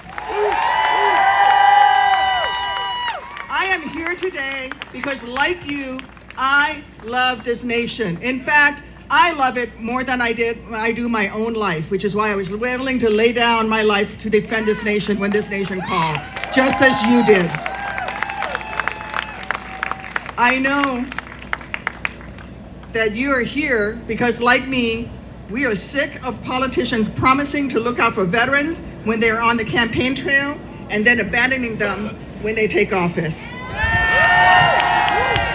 I am sick of military families being treated like props. And I am sick of people in power wrapping themselves in the flag with their left hand and then with the other signing off on orders that sell out our heroes to line their own pockets. You deserve better. You've earned better. After all, since the first shots rang out at Lexington and Concord, since the Tuskegee Airmen took the skies to defend a nation that still wouldn't let them sit in the same lunch counter as their white peers, since the members, the Nisei Battalion, volunteered to serve even as the nation put their families into internment camps, since our warriors landed on the beaches of Normandy on this very day 81 years ago, those who have worn the uniform have defied the odds to define America at her best. America is what she is today because of the blood our brothers and sisters shed in combat zones.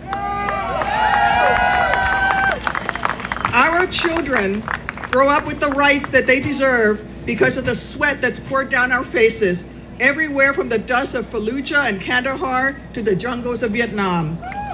Our sacrifices were the currency we paid to defend America's freedoms. And even as I stand here on these titanium legs, with the wheelchair that I proudly earned by my side, I would not take back those sacrifices in a second.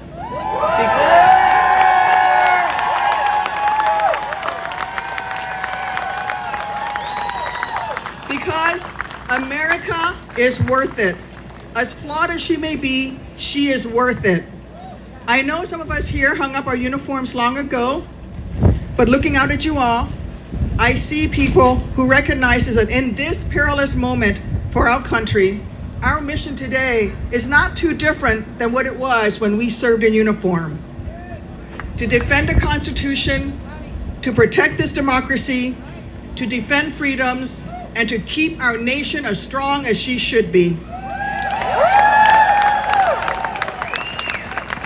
That is why each of you here today took off work, traveled from every pocket of this country, and showed up in this wonderful muggy heat today. It's not even a dry heat. Not because it was easy. Guys, it's never easy. but because we love this country enough to try to shape her for the better, even when the road ahead is hazy, even when the task ahead is daunting. We've come together this afternoon because even if we're no longer wearing the uniform, we are always wearing the flag on our shoulder, facing forward. We are here because we are not afraid to call out the wrongs that need to be righted, or to call out wannabe kings that need a history lesson.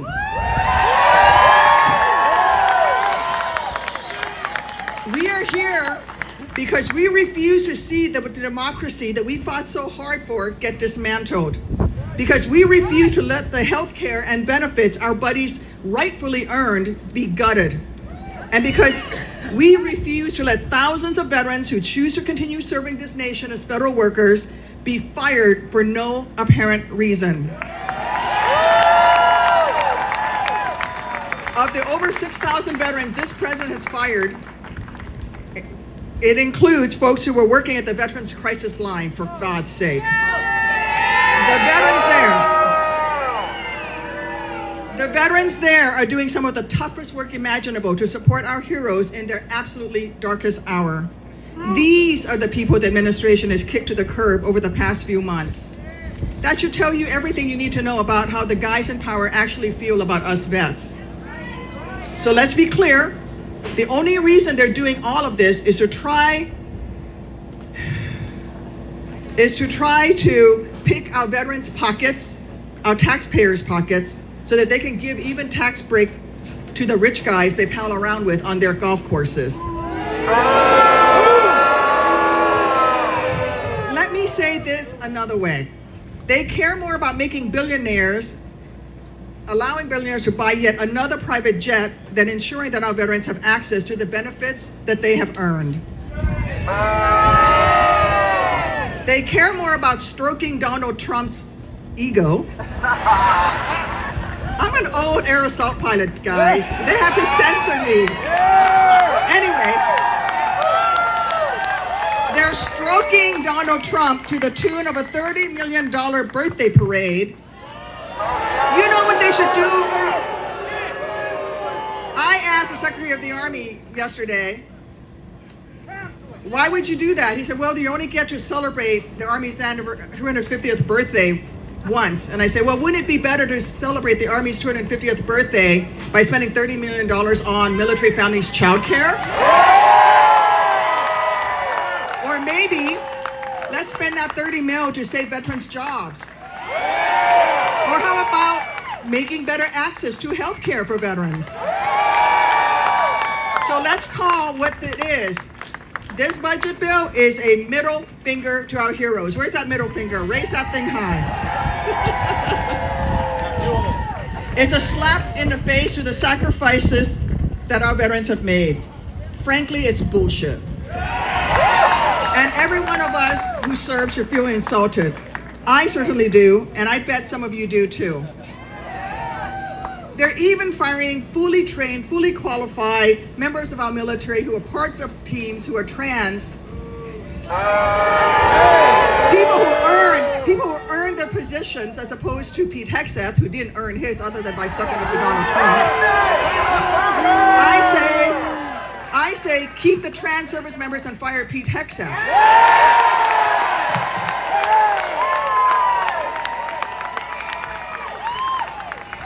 Listen,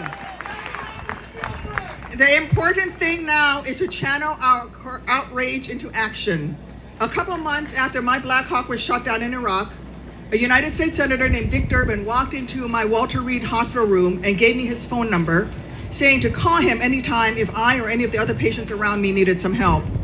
I'm not sure that he thought I would take his words quite literally, because there was only 2 service members from Illinois at the time, but I called him anyway, a lot. I caught him way, way too much. At the time, I was the highest ranking amputee on the ward, and I had a lot of senior NCOs who were also amputees. So we all felt responsible for the men and women around us.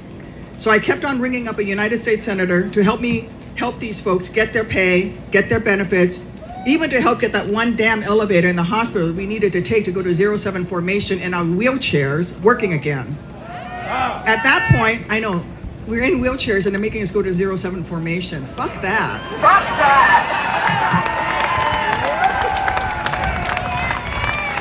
At that point, I was so early in my recovery that I could barely sit up for 15 minutes at a time. But when Dick Durbin looked at me, he saw past the wounds, he saw past the wheelchair, he saw a soldier in need of her next mission. And he recognized long before I did that just because I could no longer fly Black Hawks for the Army didn't mean that I couldn't find a new way to serve my nation. And then he said the words that changed my life. He told me that I could best help veterans around me by running for Congress myself. I thought he was nuts, but it turns out he was right. So all these years later, I am asking each of you to take on that new mission too, and many of you already have. Because personally, I am sick and tired of a guy who was never brave enough to serve, claiming that America, that some of our buddies died for, isn't already great. And it pisses me off that a man who cried burn spurs when his nation needed him the most, a 5-time draft-dodging coward who calls fallen service members suckers and losers, it pisses me off that guy would use our heroes as political pawns to get elected, then screw them over so badly once he took office. So if you are pissed off too, if you think veterans deserve better than to be fired by the thousands, if you think our buddies deserve more than to have their health care ripped away because Trump wants to put another dollar into a rich guy's pockets, well then I need you by my side. Let's make sure that our fields of fire overlap in this fight.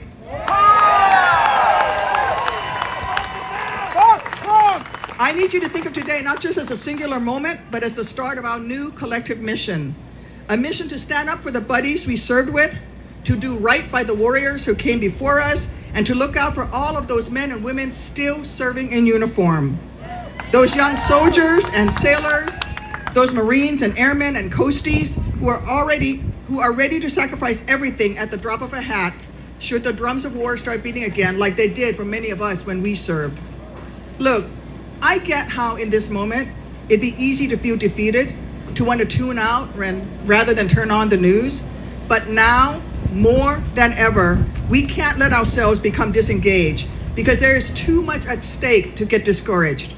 The reality is there will always be people in big fancy buildings who try to use their power to only look out for themselves. But here are 3 things I know. First, the power of the people is always greater than the people in power, at least in this country. Second, those of us here today have never been too scared to take on a tough mission, especially when it means protecting the democracy that we fought so hard and long to defend. And third, we veterans, we sure as hell would never leave a fallen comrade behind. Whether that was one of our buddies on the battlefield or now one of the folks getting fired or left without care at the VA. So if we want tomorrow to be better than yesterday, we have to come together. We have to recognize that our voices do still matter. Then we got to use those voices to speak out, even if, and actually, especially when, anyone tries to silence us. Let them try. Because we veterans have always been the ones helping to keep this nation as strong as she should be. And this moment is no exception. And along the way, you have my word that I will be there with you. We're in this together. And I will always live by the soldier's creed, never ever leaving a fallen comrade behind. It's an honor to call myself part of this team and to have you as my battle buddies in this fight. Thank you. God bless America.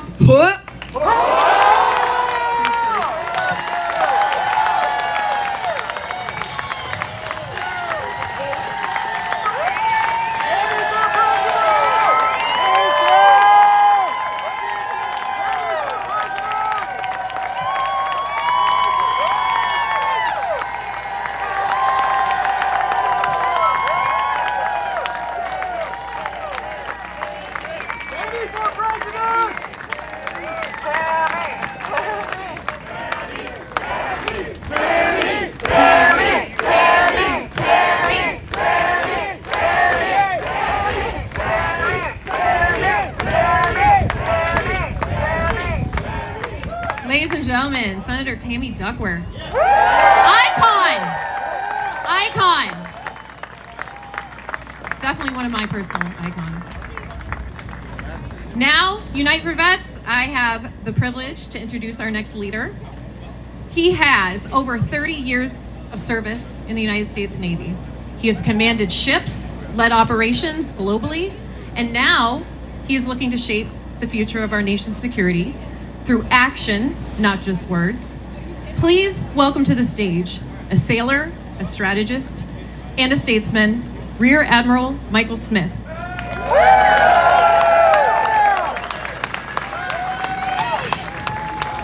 Good afternoon. My name is Mike Smith.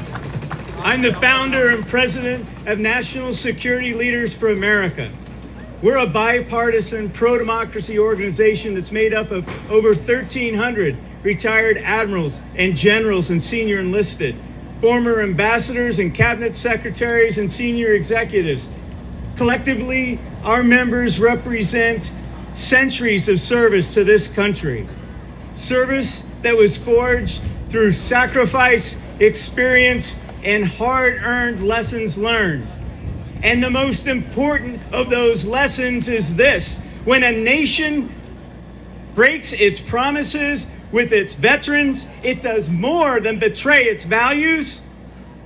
It weakens its security and it undermines the readiness of its future armed forces. This is not an academic discussion for me.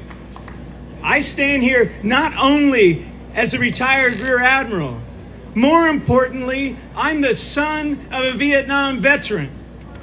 I'm the son-in-law, the nephew, the brother-in-law, and the brother of Navy and Marine Corps veterans. Like many of you here, my life was shaped by the service and sacrifice of generations of veterans. My father served in the Navy. He served until early 1980s. I remember when I was at the Naval Academy, I called him to talk to him about fleet readiness for his ships for a paper I was writing. The answers to his questions were sobering. His ships were undermanned, they were underfunded, and they were struggling. It wasn't due to the commitment of its sailors. It wasn't due to poor leadership. It's because the nation had turned its back on veterans. The public mood after Vietnam had shifted, and support for the military had faded. That conversation stayed with me. It was my first personal introduction to a national trend that unfortunately we've seen repeat over and over again. Our veterans return from Korea to silence. They return from Vietnam to scorn.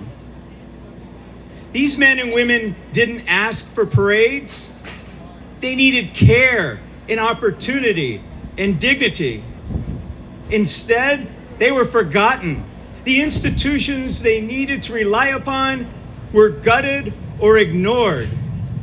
It took hard work and national leadership to turn that tide. During my time in service, our country started to learn from its lessons. It reinvested in its armed forces. It renewed its commitments, and it made a promise to future generations that if you raised your hand and volunteered to serve, your nation would always have your back. That was never more important than after the terrorist attacks on 9/11. We saw a new generation raise their hands, volunteer to serve in what would become the longest war in American history. Those young Americans believed in something essential. They believed that their country had their and their families' backs, that they would not become the next forgotten generation. And now, I stand here ashamed. I stand here in disbelief. I stand here shaking in rage because it appears our country is once again going to break its promises. We are hearing of proposals to gut the VA, to fire thousands of veterans from civil service, to politicize their positions that they earned. We're seeing the slow erosion of support being replaced by indifference, or worse, contempt. The fading echoes of thank you for your service are being drowned out by a new message that maybe veterans are, and I quote, not fit to have a job. If together we can't stop this now, we risk repeating the mistakes we swore we would never make again. You know, after World War I, General John Pershing said of the fallen, "Time must not dim the glory of their deeds." That quote must apply not only to those who gave the ultimate sacrifice, it must apply to those who've gone into harm's way. Let us not forget. Let us not repeat history's failures, and together let us ensure that time does not dim the glory and the obligations their deeds demand.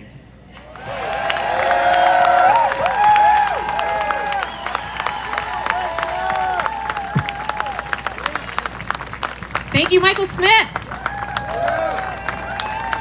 Okay, friends, I'm excited about this next round of speakers. We got some powerhouses in the veteran community.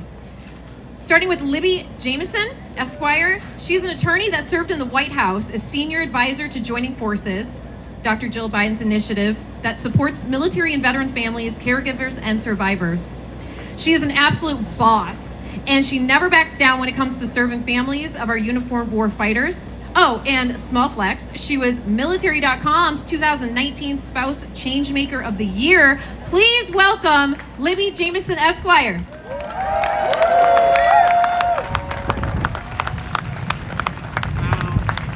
Thank you, Kate, for that lovely introduction. I should also add that I grew up as a proud Navy spouse and spent 20 years, or grew up as a proud Navy brat and spent 20 years as a Navy spouse. So go Navy. Thank you all for sticking around. I'm here to talk about an important fact that so many of us in this community know. That next to so many who serve in uniform are the families who serve and sacrifice right alongside them. For many of us, there's a common thread. You move to a new place, find a new job, new school, new friends, and just when you start to settle in, there's a new set of orders and it's time to do it all over again. It is exhausting, am I right, families? So let's talk about what the numbers show. A 20% unemployment rate for active duty spouses. 1 in 5 military spouses cannot find a job, and it's not because they're unqualified. It's because of limited opportunities and outdated stereotypes about our community. The next number, 1 in 5 service members report experiencing food insecurity. Let that sink in for a minute. Our military families, the very people defending our country, are struggling to feed themselves and their children. It's absolutely unacceptable. And lastly, no surprise, 1 in 3, the highest number ever of military spouses who support their service member leaving the service to find a new career. But these challenges don't end when the uniform comes off. Spouses need stable jobs, especially to support their families during the service member's transition to civilian life. But those pesky resume gaps can follow you around for years. As Kate said, I was honored to serve at the White House on Dr. Biden's initiative supporting military and veteran families, caregivers, and survivors.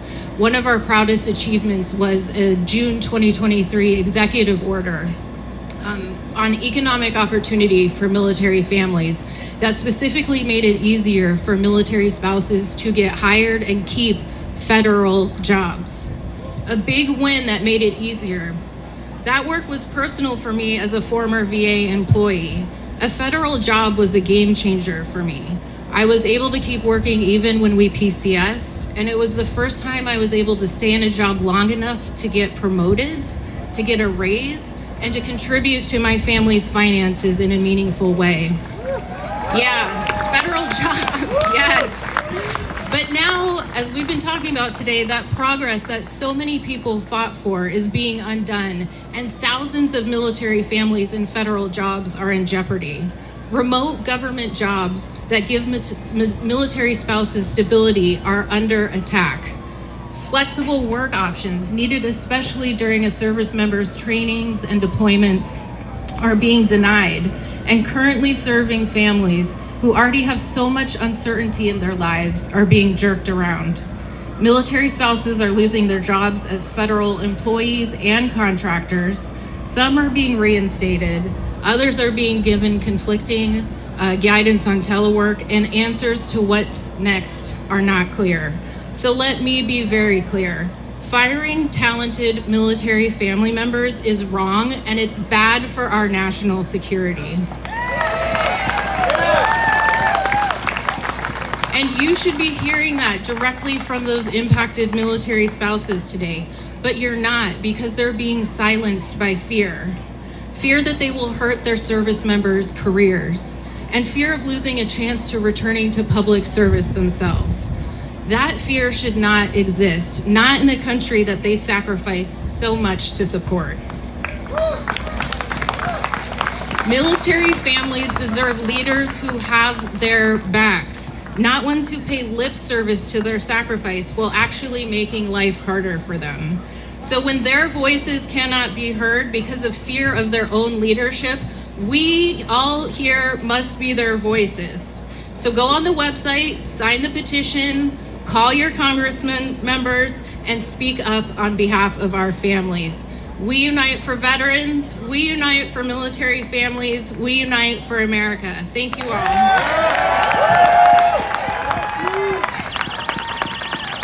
Thank you, Libby. Okay, this next speaker is Kayla Williams. She's a combat veteran, an author, a former VA leader. Yes, we know, a lot of people know. And one of the most powerful voices for military families in America.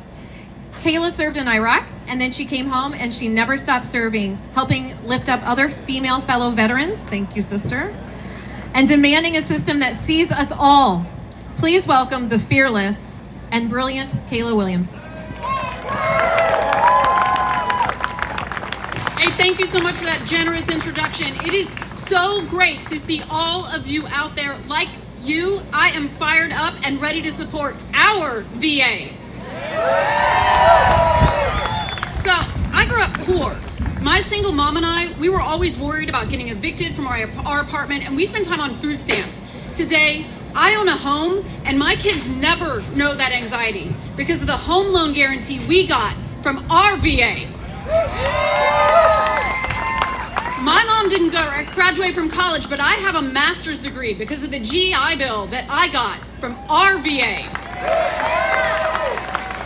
I served in the Army and deployed to Iraq with 101st Airborne Division Air Assault, and I wanted to keep serving our country. So I worked at VA running the Center for Women Veterans to make sure women could get equal care and access to services. VA gives women veteran moms 3 free nursing bras a year and other breastfeeding support. VA gives women veteran amputees prosthetics they can wear with high heels like Tammy had on, and prosthetics they can wear while doing CrossFit to support all their life needs. I have seen women veteran double amputees learning how to surf at the VA Summer Sports Clinic. Private insurance will never support that. Only one organization does that, our VA. And we have to protect those hard-earned improvements and prevent MAGA extremists and Doge bags from stripping our care and benefits. The Declaration of Independence asserts our fundamental human rights to life, liberty, and the pursuit of happiness, and I deserve to be able to get a life saving abortion at our VA.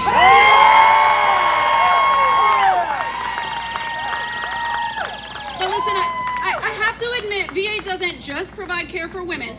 My husband sustained a penetrating TBI in Iraq from a roadside bomb. Shrapnel pierced his skull and went into his brain. When he was medically retired from the Army, he went to Johns Hopkins. You may have heard of it, one of the best hospitals in the world. You know what they told him? We don't know anything about blast injuries. You need to go to VA. Because VA is designed to support all aspects of veterans' healthcare, including those unique to us like combat trauma, toxic exposures, MST, and spinal cord injuries.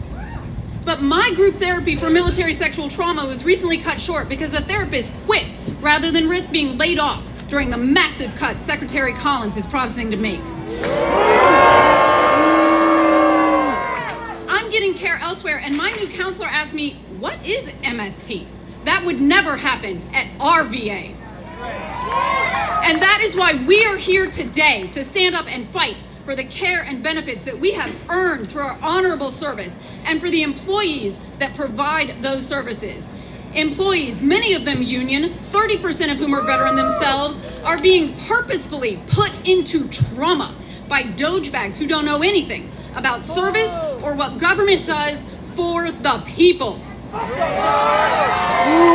Employees who are not allowed to even include in their signature blocks that they are veterans like us, who are not allowed to wear pride pins, who don't know if they'll be laid off tomorrow, who don't know if they'll have to work in a converted broom closet or provide mental health appointments from a cubicle farm.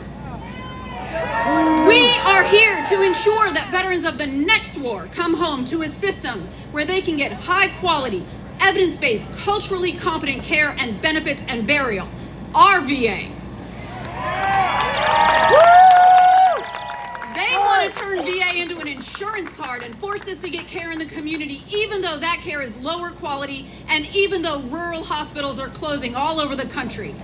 We deserve a system where veterans can get comprehensive, integrated care and peer support, and where caregivers get support. A system conducting groundbreaking research that helps everyone, like the first liver transplant, the pacemaker, the nicotine patch, one that trains 80% of doctors and provides a backstop to the entire U.S. healthcare system in times of crisis. That system is our VA.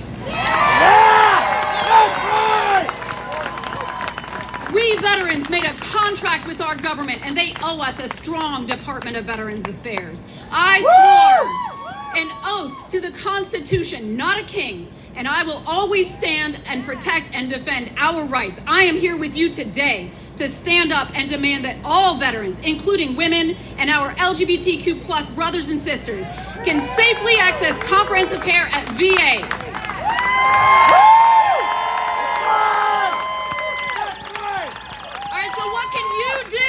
You need to get involved and stay involved. Use your voice for good. Engage in grassroots movements. Join a VSO. Volunteer. Call your members of Congress.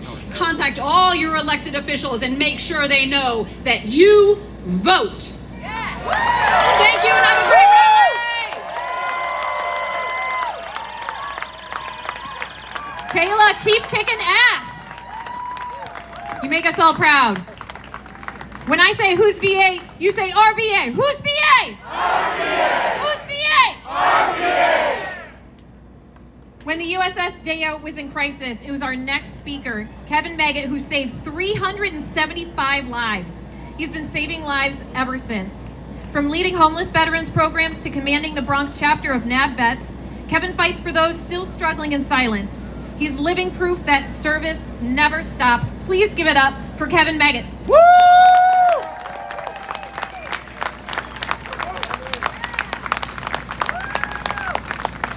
Give yourselves a round of applause. Yeah. Y'all can do bigger than that. Because y'all are every last one of you are unsung heroes to this, and this can't be a one and done.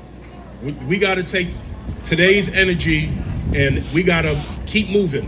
After today, you have my word. I'm here. I am with NAV Vets, but I'm representing Veteran Action Now, which is a veteran advocacy group.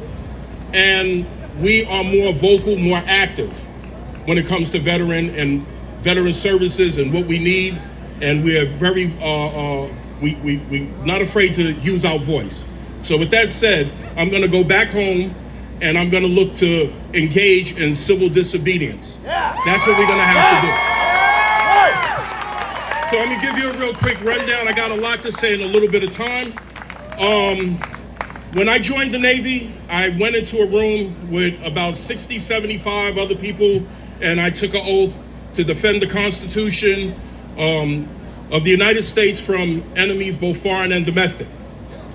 Okay, when I went to the fleet, we had a major class Bravo fire. I was on a Spirits class destroyer called the USS Dale. It was a fire that was right next to the torpedo room. It was major. When I got out the Navy, I never went into a room with 75 other people and was unoathed. And when I took that oath, I took it with the federal government. So with that said, I don't want my services to come from Tesla or Starbucks or Walmart or McDonald's. I don't have a connection. I have a connection to the federal government, and I want us to fight to keep that connection, because that's who we decided to fight for, this government.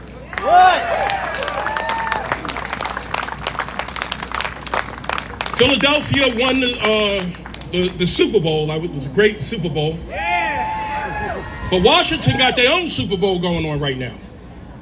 It's the Patriots versus the Steelers. Okay? And the Patriots are people like Hakeem Jeffries, our leader, George Latimer, Mark Takano. He's doing an outstanding job. There are so many, Jasmine Crockett, there's so many folks that are having their voices push back on us being privatized, because I don't believe in coincidence. I don't believe in coincidence. I follow patterns, and the pattern is really, let's underfund the VA back to a time when there were less veterans, which is like roughly 2018, 2019, and let it collapse. And then when they say, oh, look, it doesn't work, we have to privatize. That's the game that they're trying to run on us. But we're not done. So I just told you who the Patriots are. Who are the Steelers? Self-proclaimed king, Donald Trump. Doge. Secretary of VA, Collins. We can't allow these people to win. There's more of us. We have to galvanize. We have to put all of our petty differences aside, and we have to be able to put action behind what we're doing. We don't get the services that we need as it is, so we're fighting for the little bit that we have. Even if none of this took place, we were still at a deficit. If we replace all of this right now, if they would have set this right now and say we're not going to touch it, we're still at a deficit. We still could do so much more for veterans than what we are doing. I just want to know, how is taking 83,000 jobs from working people making America great, or putting us first? I also want to highlight our women. Y'all have a plethora of problems in the VA that goes unrecognized. We need women leadership in the VA.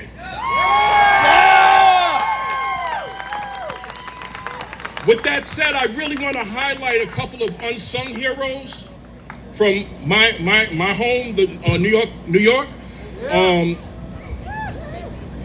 Asha Castleberry Hernandez, she's still serving in the Army. She's a national security expert and a world-recognized leader. And veterans not being taken care of is absolutely a national security threat. And if you're going to threaten us, you can't threaten us within. But this is a man that has nothing to lose. He's not going to run for re-election. He's just running this country into the dirt. And we got to make sure we stand strong and protect what is ours. With that, I'm going to yield my time. God bless you and God bless America. Thank you, Kevin. Okay, next up, we have an Air Force veteran, Mama 3, and a fighter for working American families. When the system tried to push her down, she stood up taller and turned her pain into purpose. That's just what us moms do, isn't it? Now she's running for office. Go, girl. Woo! Let's bring some more compassion, courage, and justice back to our government. Let's hear it for Shanice Mundell.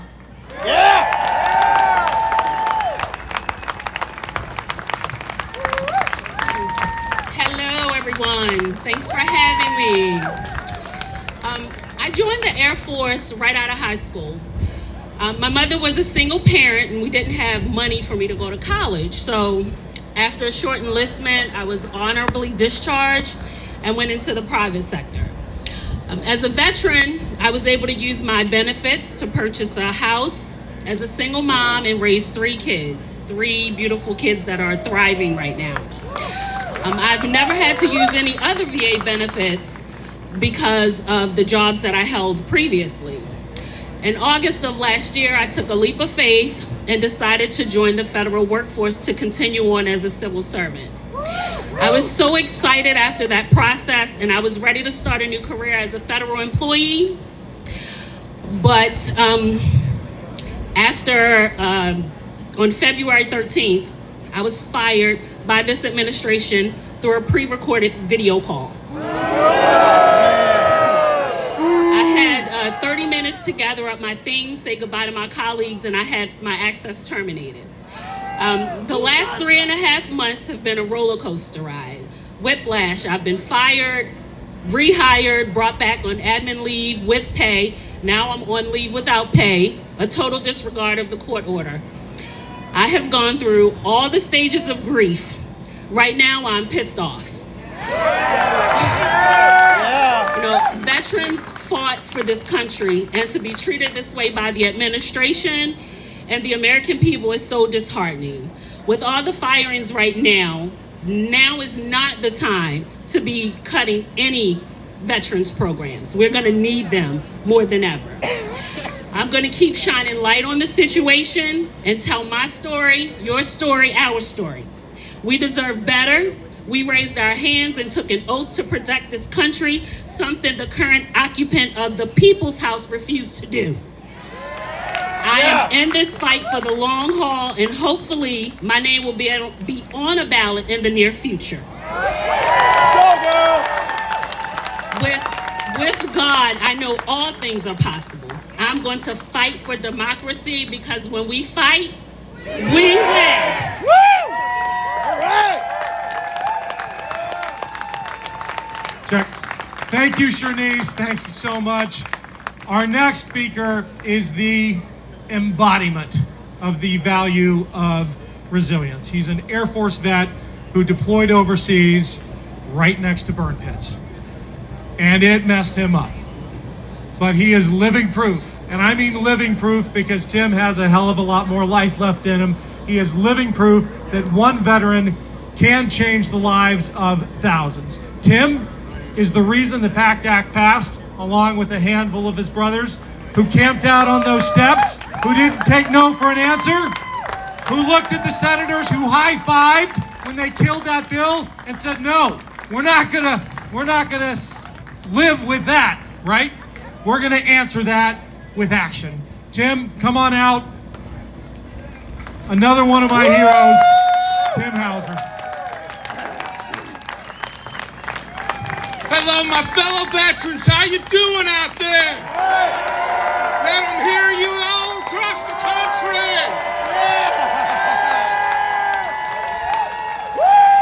My name is Tim Hauser. A lot of people call me the Gulf War advocate because of my grassroots work over the last several years. I just got a law passed in Ohio that designates September 22nd as Veteran Suicide Awareness and Prevention Day.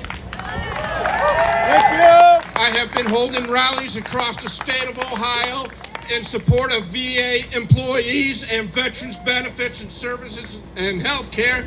And we've been joined by Congresswoman Amelia Sykes from District 13 in Ohio, and Congresswoman Chantel Brown. They come out, they show their support for you and for VA employees, and it's just been amazing. I got a prepared speech, and I'm not going to do that because this has to come from the heart. Yeah!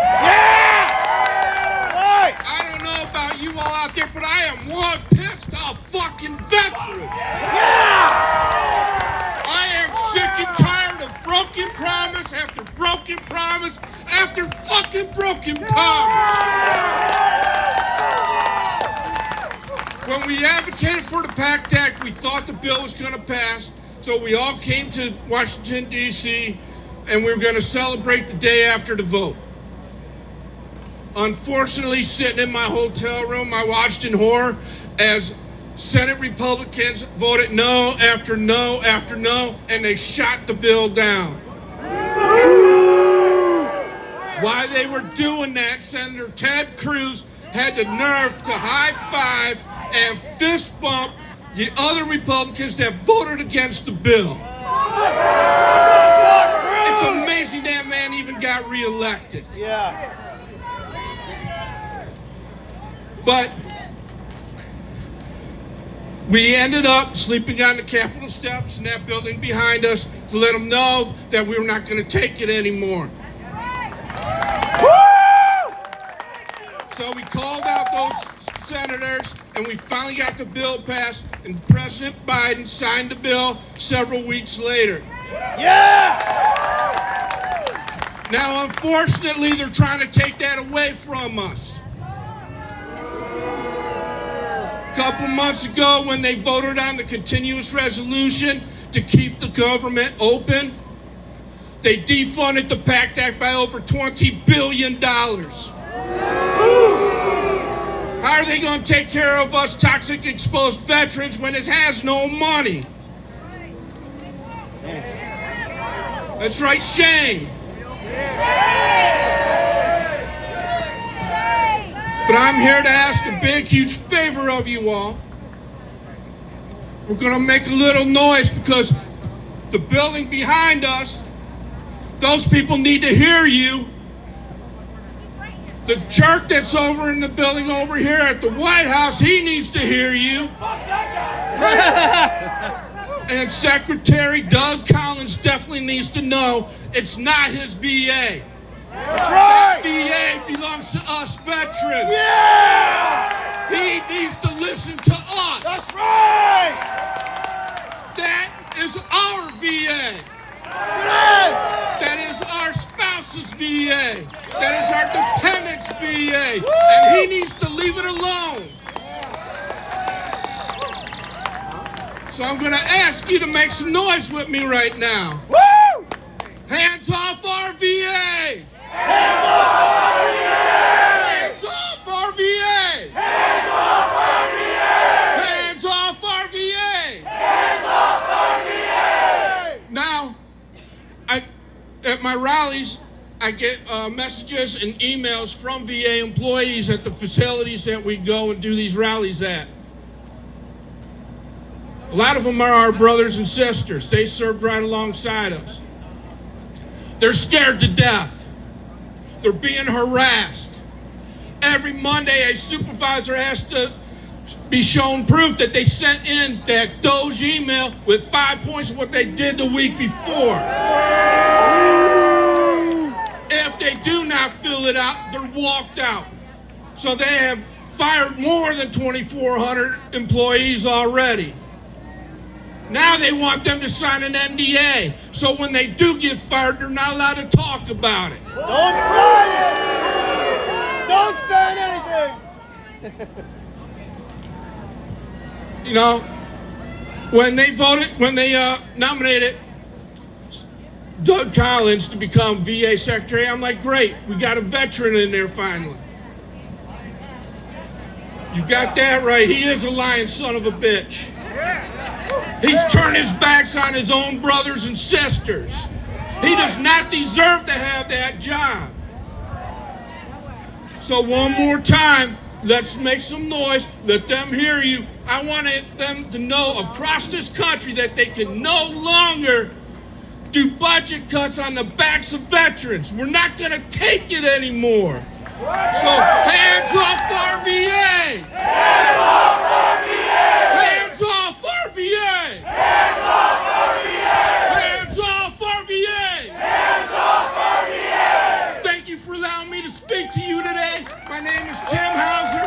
I am the Gulf War advocate, and I am never going to give up fighting for you.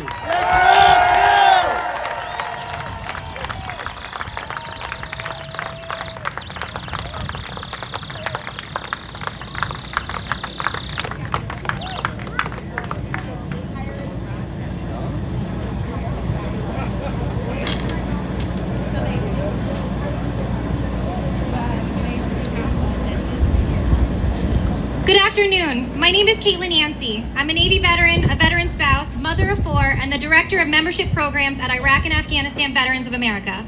I'm honored to be here today on behalf of IAVA, an organization driven by the voices, experiences, and leadership of our post-9/11 veterans. Today, I want to talk about something central to who we are at IAVA, our cavalry. The IAVA Cavalry is a group of dedicated leaders from across the country. These men and women don't just raise their hands when we ask for help, they lead. They are the heartbeat of our grassroots advocacy, our storytellers on Capitol Hill, and powerful voices behind the policies we fight for. These veterans have deployed overseas, returned home, and continue serving, not just in our communities, but not just their communities, but every veteran in America. They represent the diversity, strength, and courage of our generation of warriors. And today, you're going to hear directly from 5 of them. Each speaker you'll hear from has the unique story, but their voices echo the shared fight we're all here for: care, accountability, and respect for every veteran. Please join me in welcoming Christina Schauer, an Army veteran and fierce advocate for women warriors. Michael Matos, a Coast Guard veteran whose passion for post-military transition support has lifted him as a leading voice for veterans in New York City. Stephen Mandilli, an Army veteran whose advocacy has shaped policy in his home state of Massachusetts and beyond. Nadeem Yusuf, an Afghan interpreter who later enlisted in the Marine Corps and brings the experience of navigating the special immigrant visa program to a national stage. And Ryan Britch, an Army veteran and experienced advocate who has spent over a decade researching the health impacts on the post-9/11 generation of veterans. These are the voices of our community. Listen closely, because they're not just telling the stories, they're fighting for change.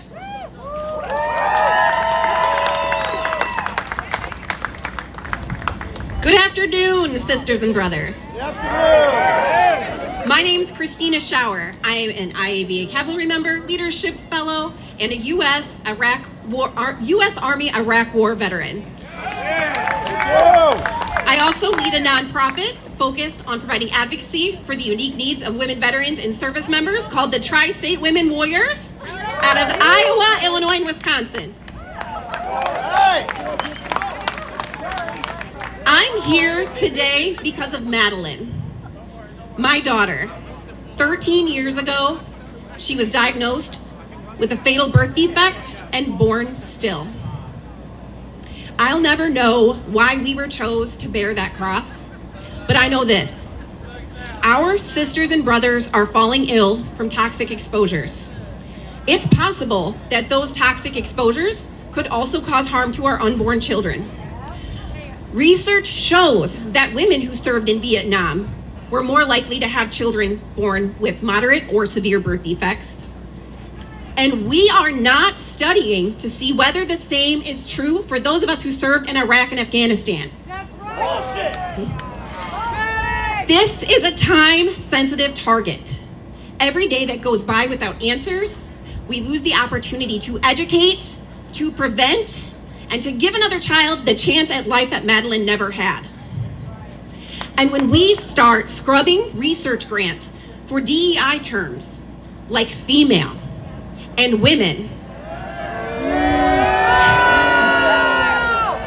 and when we talk about cutting over 80,000 positions from the VA, I don't feel confident that we're going to get those answers before the window of opportunity has completely closed.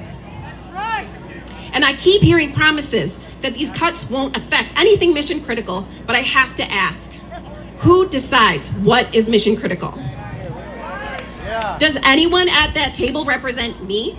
No. Does anyone at that table represent you? No. Because you cannot cut 80,000 positions from the VA without one of them being mission critical to somebody. Yep.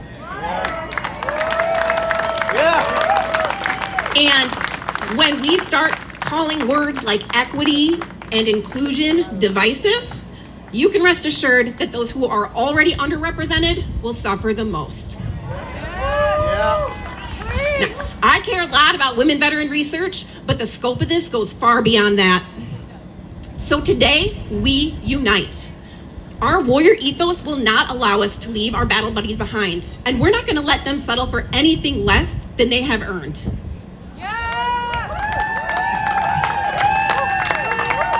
The work we are doing here today is some of the most mission critical work we will ever do. Let Madeline's legacy, her brief life, provide, oh my goodness. That was what I was gonna bring home. Let me try again.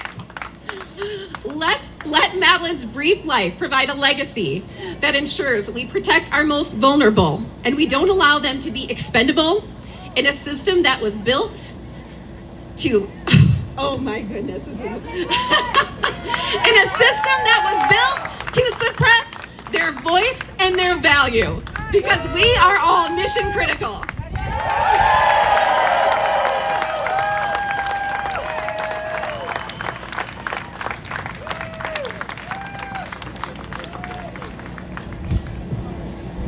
Is this not the land of the free because of the brave?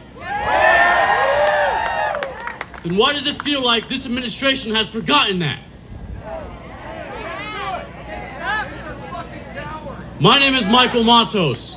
I'm a Coast Guard veteran from Brooklyn, New York, where as we speak, the VA Homelessness Rehabilitation Program has been frozen, leaving members of our community without the support they need. But thank you for your service, right? Just as we successfully passed the PACT Act and increased staffing to handle the influx of disability claims, this administration wants to cut 80,000 jobs in the VA. But thank you for your service, right? Just as we close the 90-10 loophole to prevent private institutions from preying upon our education benefits, this administration wants to reopen it. But thank you for your service, right? Is this how we're making America great? We can't even keep our promises to our Afghan allies who risked their lives protecting our service members for 20 years of combat. Is this what we stand for as a nation? A little over a decade ago, I made a promise to protect our communities and our people here in the United States. And I know every single one of you here has made that same promise. So I ask you now to do the following once you leave this rally in continued service. I want you to look up who represents you in Congress, and I want you to share the following message. Share the following message.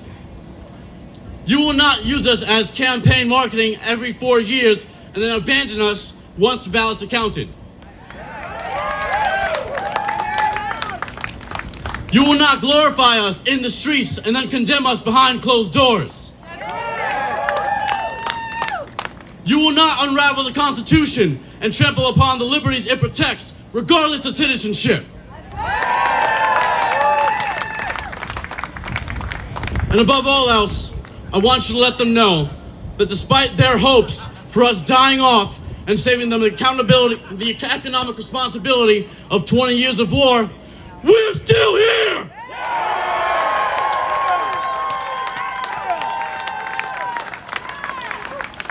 Thank you.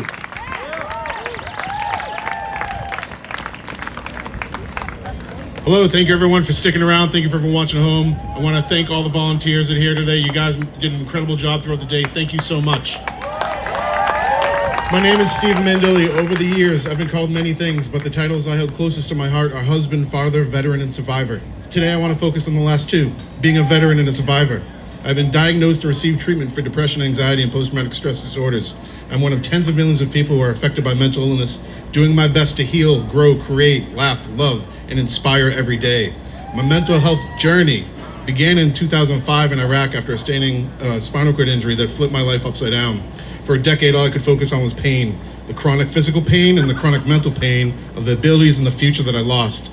So I was prescribed medications, including many benzodiazepines and opioids. I was full of anger, hate, and resentment.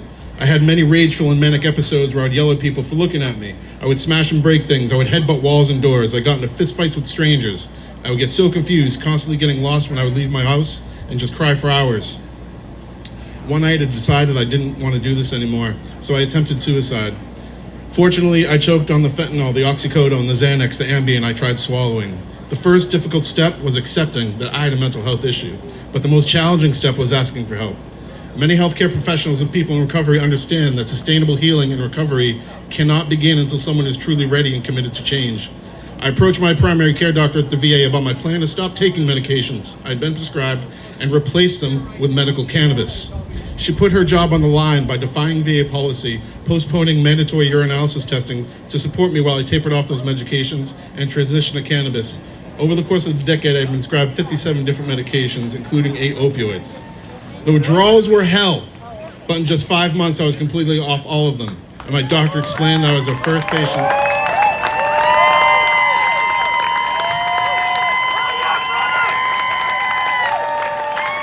Thank you.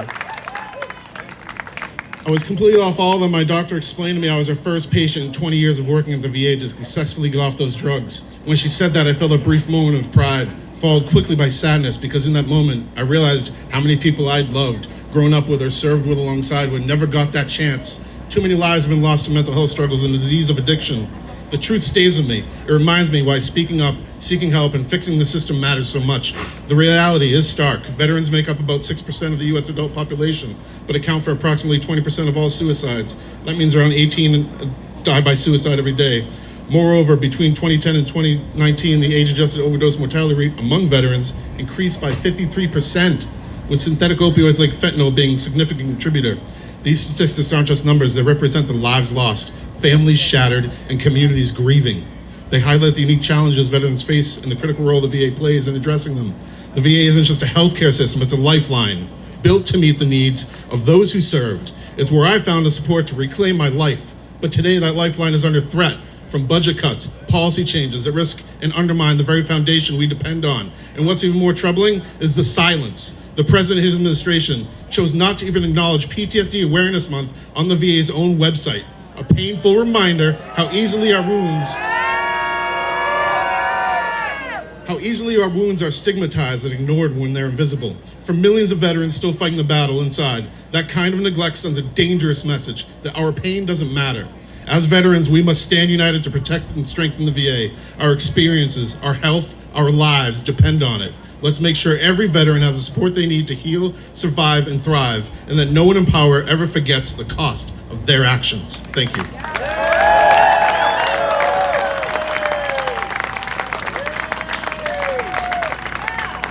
Good afternoon, ladies and gentlemen. My name is Nadim Yousefi. I'm a prior service, Marine Corps. Semper Fi. I'm currently serving in the reserves. But before long, I earned the title of the Marine. I stood beside American forces in uniform with no patch, no rank, as a linguist, as an interpreter, as a culture advisor.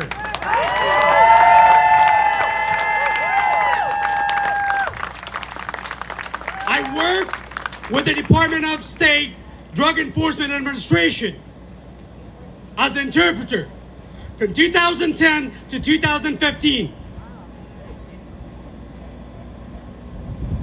I was trying to help them navigate the terrain, not physically, but culturally. Every mission that I went was a risk, not just for me, but for my family. The Taliban called us traitors. They labeled us as the traitors. They marked us all for death. But we did it anyways. because we believed in the U.S. mission.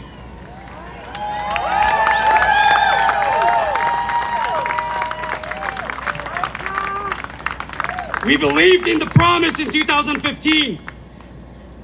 I was one of the lucky ones that I got here through SIV, Special Immigration Visa. I started a new life out of a gratitude for what this country has given me, a second chance. But not everyone who served beside me was unfortunate as me. Since the U.S. hasty withdrawal from Afghanistan in 2021, thousands of former interpreters, contractors, local partners have left behind. They are hiding. They're being haunted every day. Their children are growing in fear simply because their parents believe in the United States. We made promise to protect those who protect us, but now that promise is broken. What does it say about the nation if we leave our allies behind? What message do we send to the world, to the next local partner or the next conflict zone if we do not finish what we started?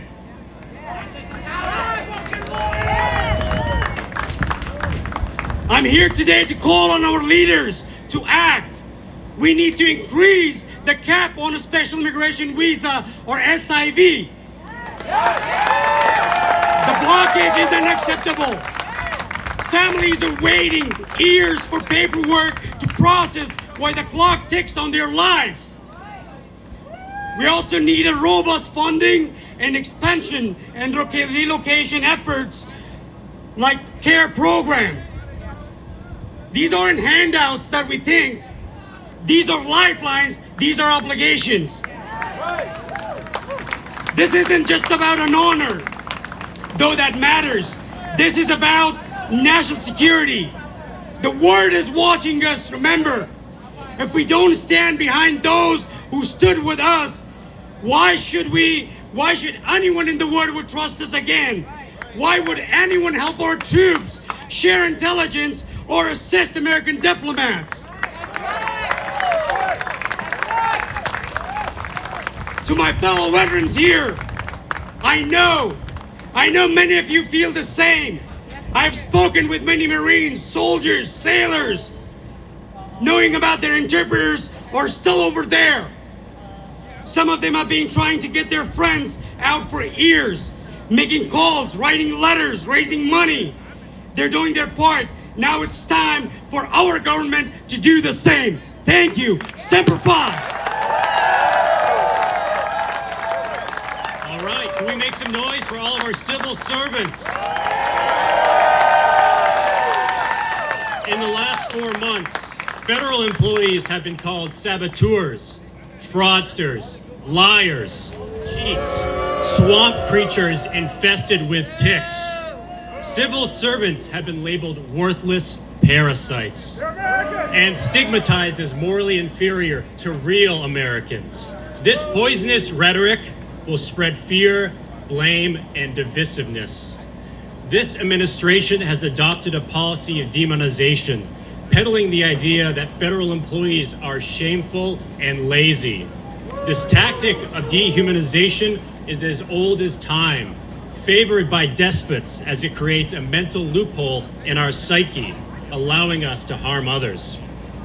This administration has taken a chainsaw to the lives of fellow citizens who have sworn an oath to protect the Constitution, blindly firing federal employees, leaving pregnant mothers without a source of income to support their children, cancer patients without health care insurance, and rob thousands of disabled veterans of their sense of purpose. The truth is that our civil servants are hardworking and dedicated Americans whose disparate tasks keep this country safe and running smoothly. Over a third are veterans because the same values that drive Americans to serve in the military drive them to continued service after they take their uniforms off. Having been a soldier and a veterans advocate, I've experienced VA healthcare firsthand and advocated on how to improve it on Capitol Hill.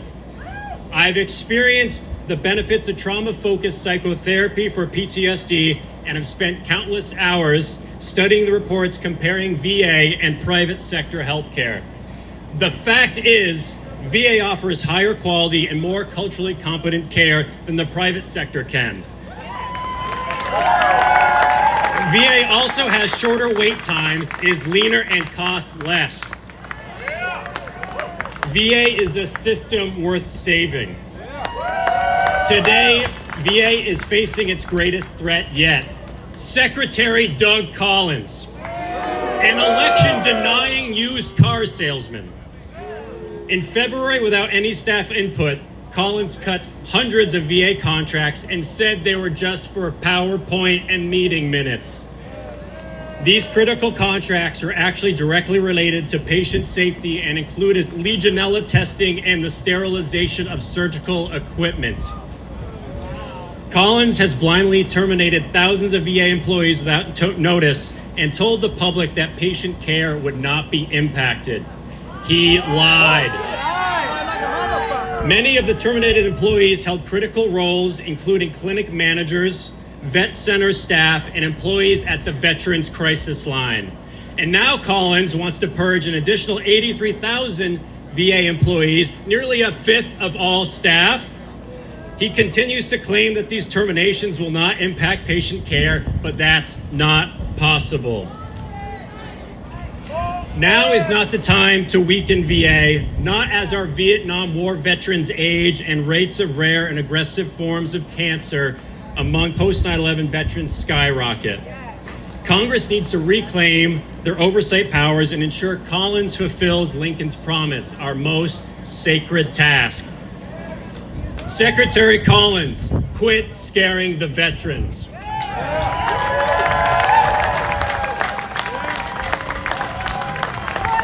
Thank you, IAVA. Let's hear it one more time for Iraq and Afghanistan Veterans of America. All right, these two guys, come here. I feel like I've known the two Chris's my whole life. Chris Purdy is the CEO of the Chamberlain Network, an Army vet. Chris Goldsmith is the founder and CEO of Task Force Butler, and get this, because it's pretty fitting right now, he runs Veterans Fighting Fascism. And this Chris has family in the crowd. Julie and Torrin, where are they? This Chris does not, because he became a dad for the first time 11 days ago. And his daughter Sylvie is at home watching the live stream, I am told. But most importantly, these two guys are the reason this exists. Along with a small team of incredibly dedicated vets, Unite for Veterans boils down to the incredible efforts of Chris and the team around him. All yours, guys. Any Army in the crowd? Any Air Force? Marines? Okay, I have crayons somewhere for the Marines. It's okay. As mentioned, I'm Chris Purdy. I am a U.S. Army veteran. I served in Iraq in the global war on terror, like many of you in the crowd, part of America's longest war. And we served because we believed this country was worth defending. And when we came home, and when we took off that uniform, what did we come back to? Political dysfunction, rising autocracy, a government willing to take away our liberties and destroy the very institutions that we swore to defend, and to break the contract it made with us and the American people. And even as we see this happen, we keep hearing the same tired line from politicians and corporations. You all know it. Thank you for your service. How many times have we heard that? How many times have we heard that empty phrase from politicians in that building, followed by silence? Followed by cuts to our benefits, delays at the VA, attacks on our rights as Americans. They thank us with their words, and when they are in power, they take everything that we serve to defend. And that's why we're here today. We came to this rally not to reminisce about the past, but to fight for the future. Because when someone attacks any of us for who we are, for where we come from, or who we love, we veterans must see that as an attack on all of us. Our community is broad, it's diverse, and it's united in the belief that this country is a place for all of us. Because we know that we didn't swear an oath to a president or a party. We swore to the Constitution and the rule of law. And we know that the idea of citizenship means showing up for one another and defending the rights of others as fiercely as we claim our own.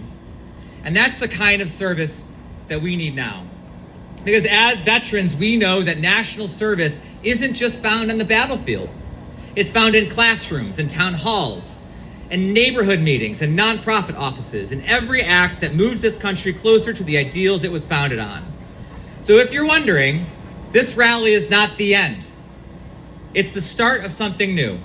And when we leave this place, we're gonna put you all to work.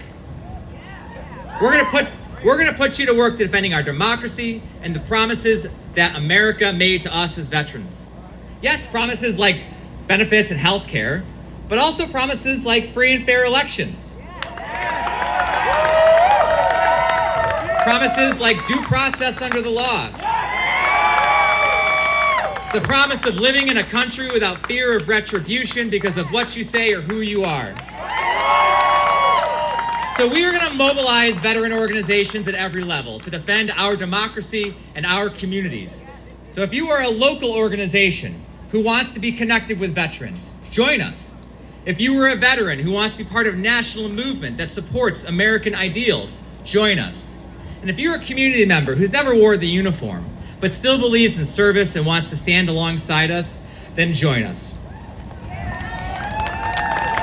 In the coming days, we're going to be putting out the call to grow this coalition, and we'll be ready to put your experience, your leadership, and your voice to work where it's needed most, right back in the heart of your own communities. And so, as was mentioned earlier, I want to pass it over to my friend Chris Goldsmith, who has been in the front line of this fight for years, a U.S. Army veteran, a watchdog for democracy, and a leader who knows how serious this moment is, and a new dad, Chris Goldsmith.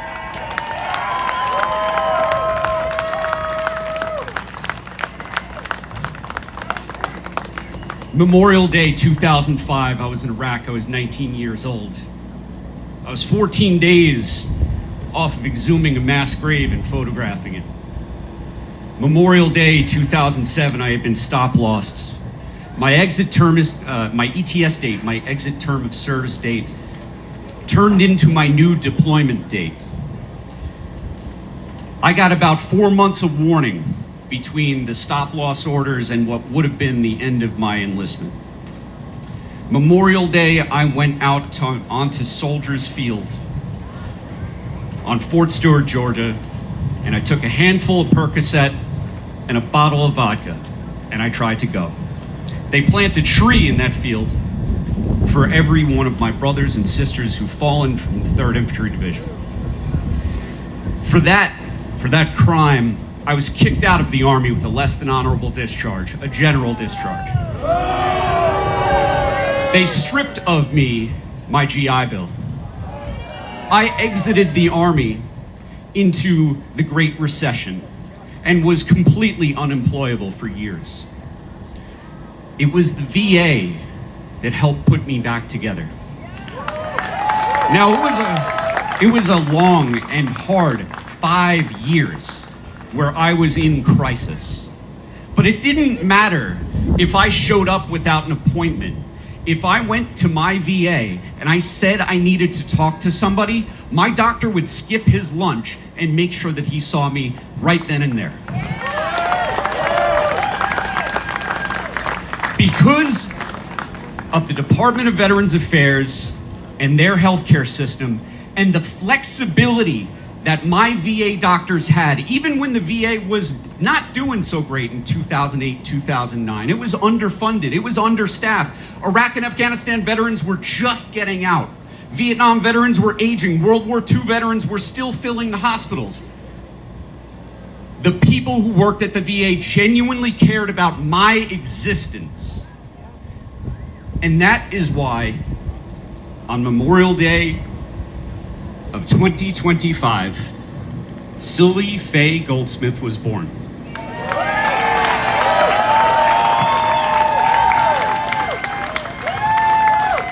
Because of the Department of Veterans Affairs and because of the staff that cared about me, I went from completely unemployable, a complete wreck, someone who lived their childhood dream of serving in the United States military, deploying on behalf of the American people to fight in an American war, like my grandfather and all of his brothers.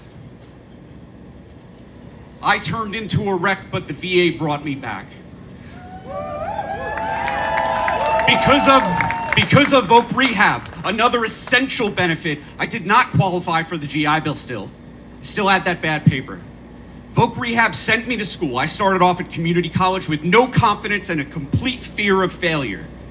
I ended up going to Columbia University, graduating with honors, and working for Vietnam Veterans of America. And with a coalition of veterans organizations, every veteran organization you've seen up here today, we work together to pass the Forever GI Bill. So now, every person who earns the GI Bill never has it expire. Our generation, the Montgomery GI Bill generation, we used to have this mandatory 15-year, like they take it and leave it, right? Because of the VA, I was able to come up with the budgetary trick to remove that cap. Because of the VA, my daughter was born. And because of you and the support of you showing up and doing the thing, I know that Unite for Veterans is just at the beginning of accomplishing great things. I want you to look to your left and to your right now. The crowd has thinned out a little bit, and that's okay. I'm not offended. I love the Dropkick Murphys. But these are the people who really give a shit. These are the people who you connect with before you go home. Hint, hint, do that right now. We cannot wait for somebody to save us. Nobody's coming. Our generation does not have a Smedley Butler. It is you. It is us. We will save the VA. Because when we unite for veterans, we unite for America.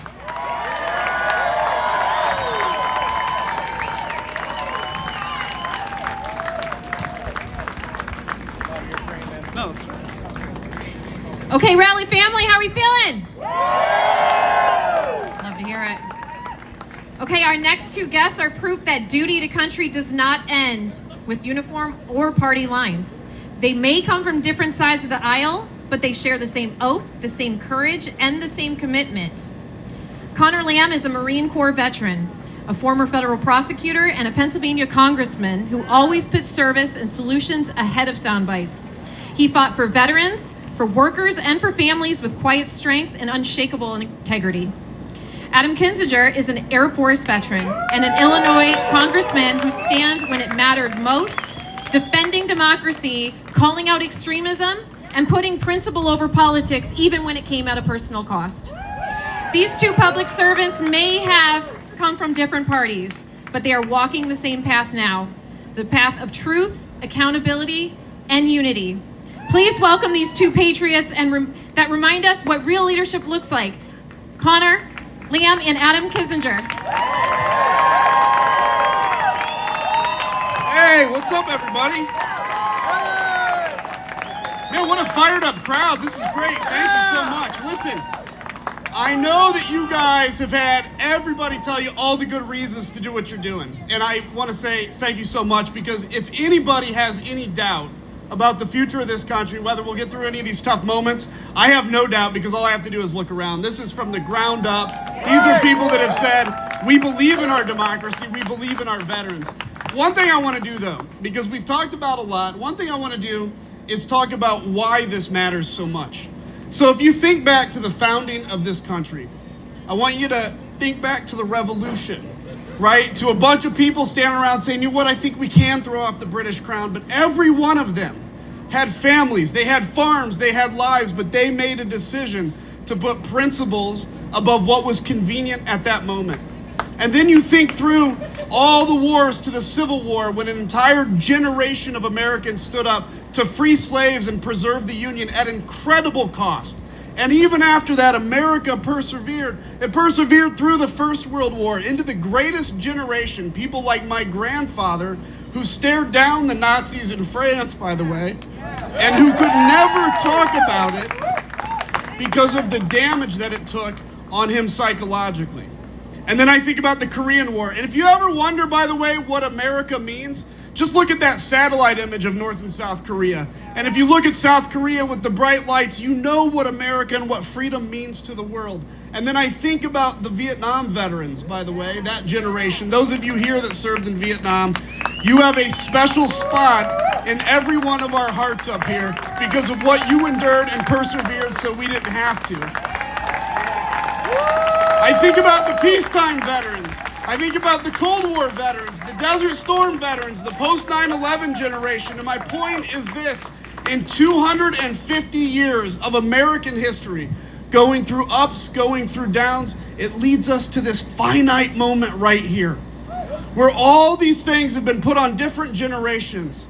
All we're being asked to do is stand up and say we will not back down in the defense of our democracy.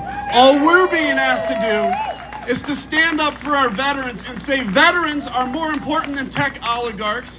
Veterans are more important than people who want to use the government to make $1 billion. Veterans are the backbone of this country. And that's why this is important, because ladies and gentlemen, this is not left versus right.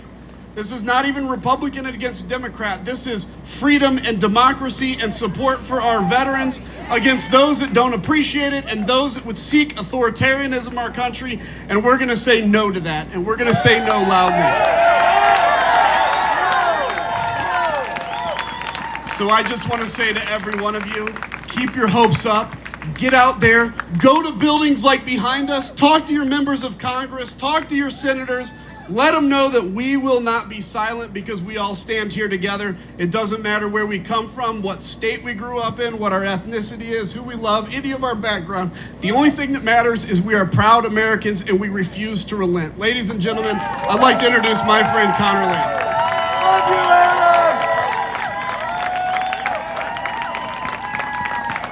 Thank you all for being here. I can tell we're not going to have any problems with this crowd.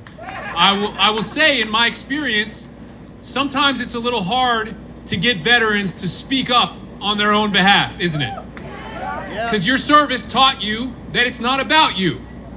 It was about putting the country first. And that wasn't always easy, was it? You followed orders you maybe didn't want to follow sometimes.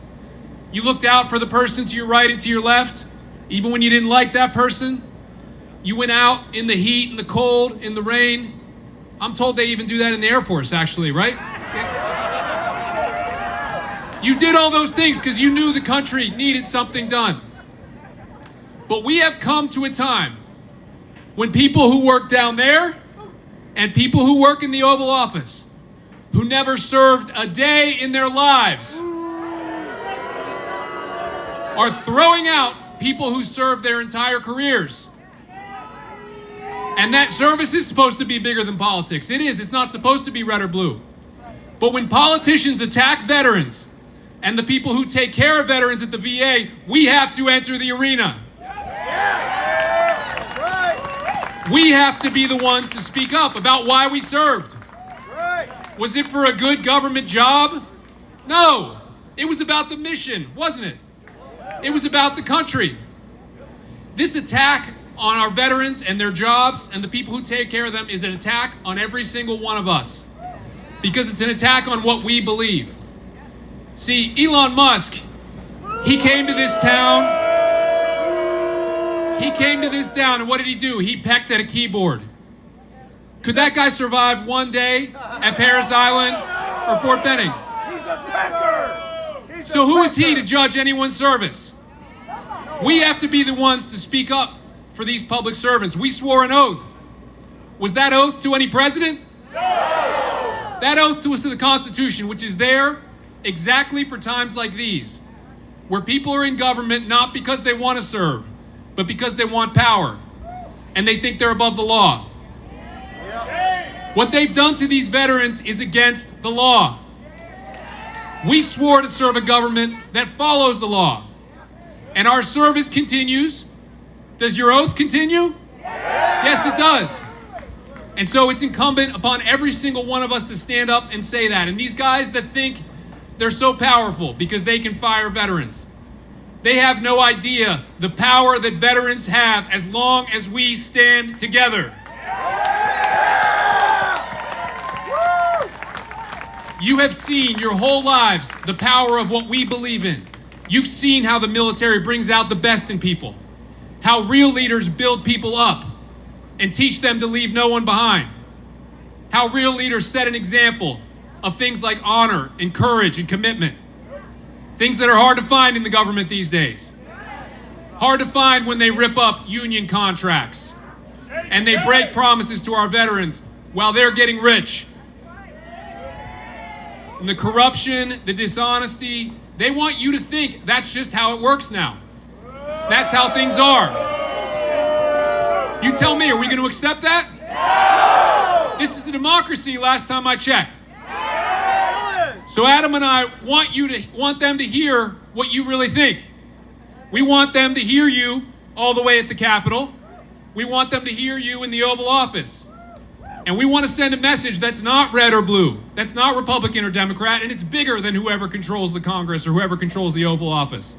So you tell me, should all those veterans that have been fired from the federal workforce get their jobs back so they can keep serving the country?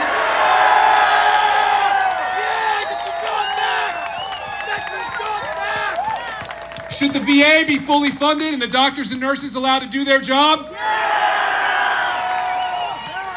I got one for you. Do 22-year-old Doge members know anything about service compared to our veterans?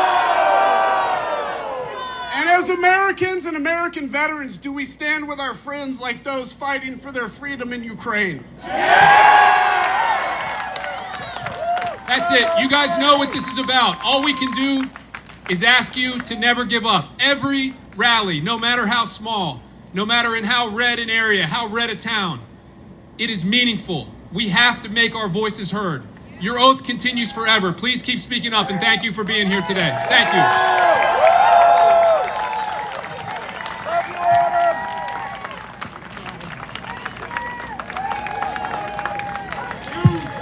One more time for Connor and Adam.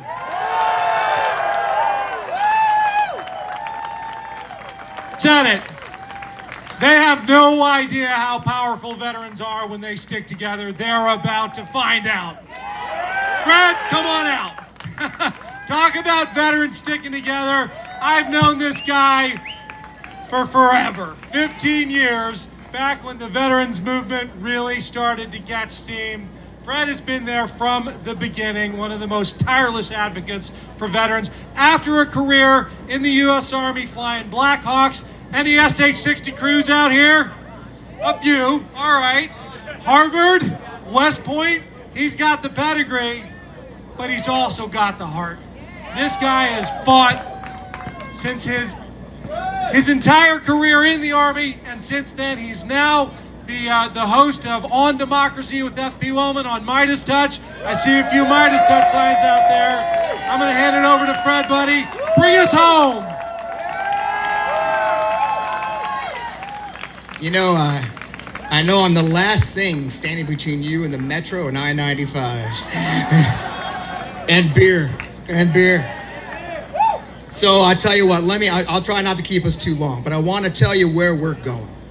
You heard it from my colleagues, Chris, which is kind of hilarious if you think about it. But if you allow me to tell a short personal story before I get started. This is my only tattoo. I know, weird, right? Old Ranger with no tattoos. It says, "I'm not done yet."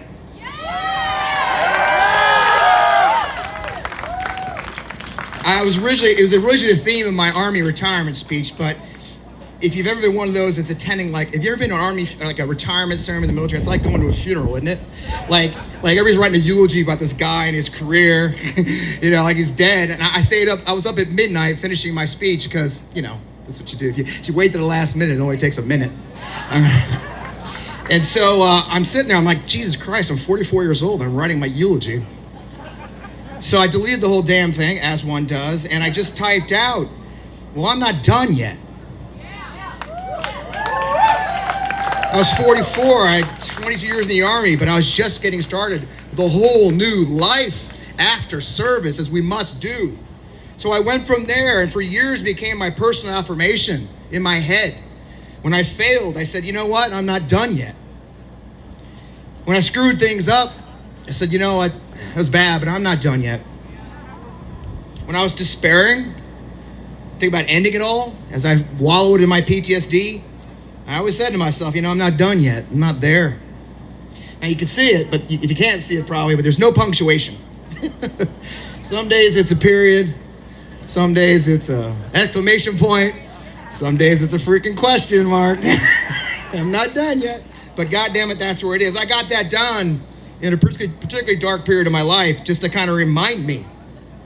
So while we're ending this rally, we're not done yet.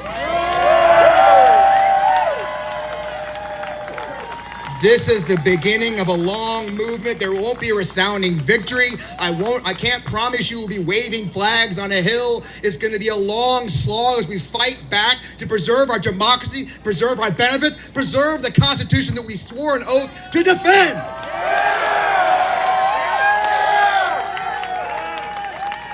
Our power is in our united voices.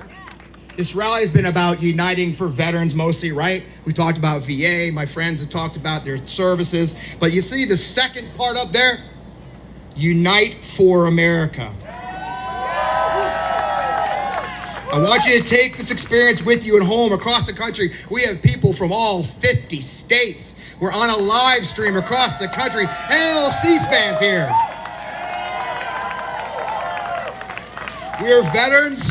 But first and foremost, we are Americans. We are America. You know, when I served in Iraq, I had 3 tours in Iraq, and each time I worked directly with the Iraqis. And I heard the stories of how Saddam divided them against each other.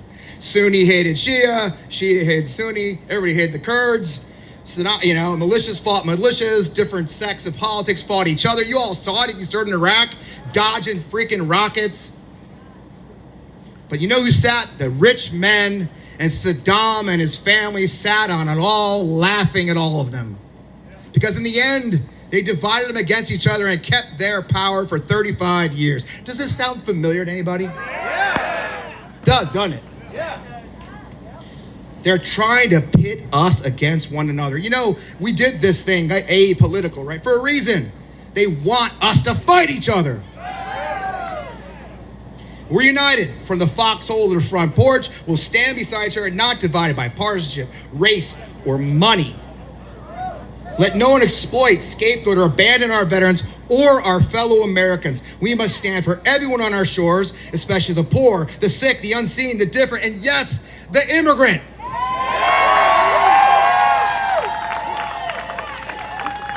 Earlier you heard the Dropkicks Murphys, which was awesome. They asked their new song, who will stand with us? We do. We rise for them. We rally for them. We stand for them. We don't solve our problems with violence. We protest. Here we raise our voices. We return to our corners of America. I want you to use your voices for good. Demand our elected officials serve the same principles that we did. They swore an oath like we did. Across every zip code in America, we embrace service over selfishness, truth over lies, unity over division, and hope over despair.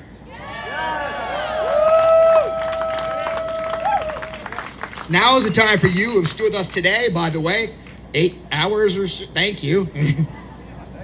But you must go home and continue what we began here. You heard my colleagues, you've seen the speeches, You'll see it online. Fox News was streaming this for a while, y'all.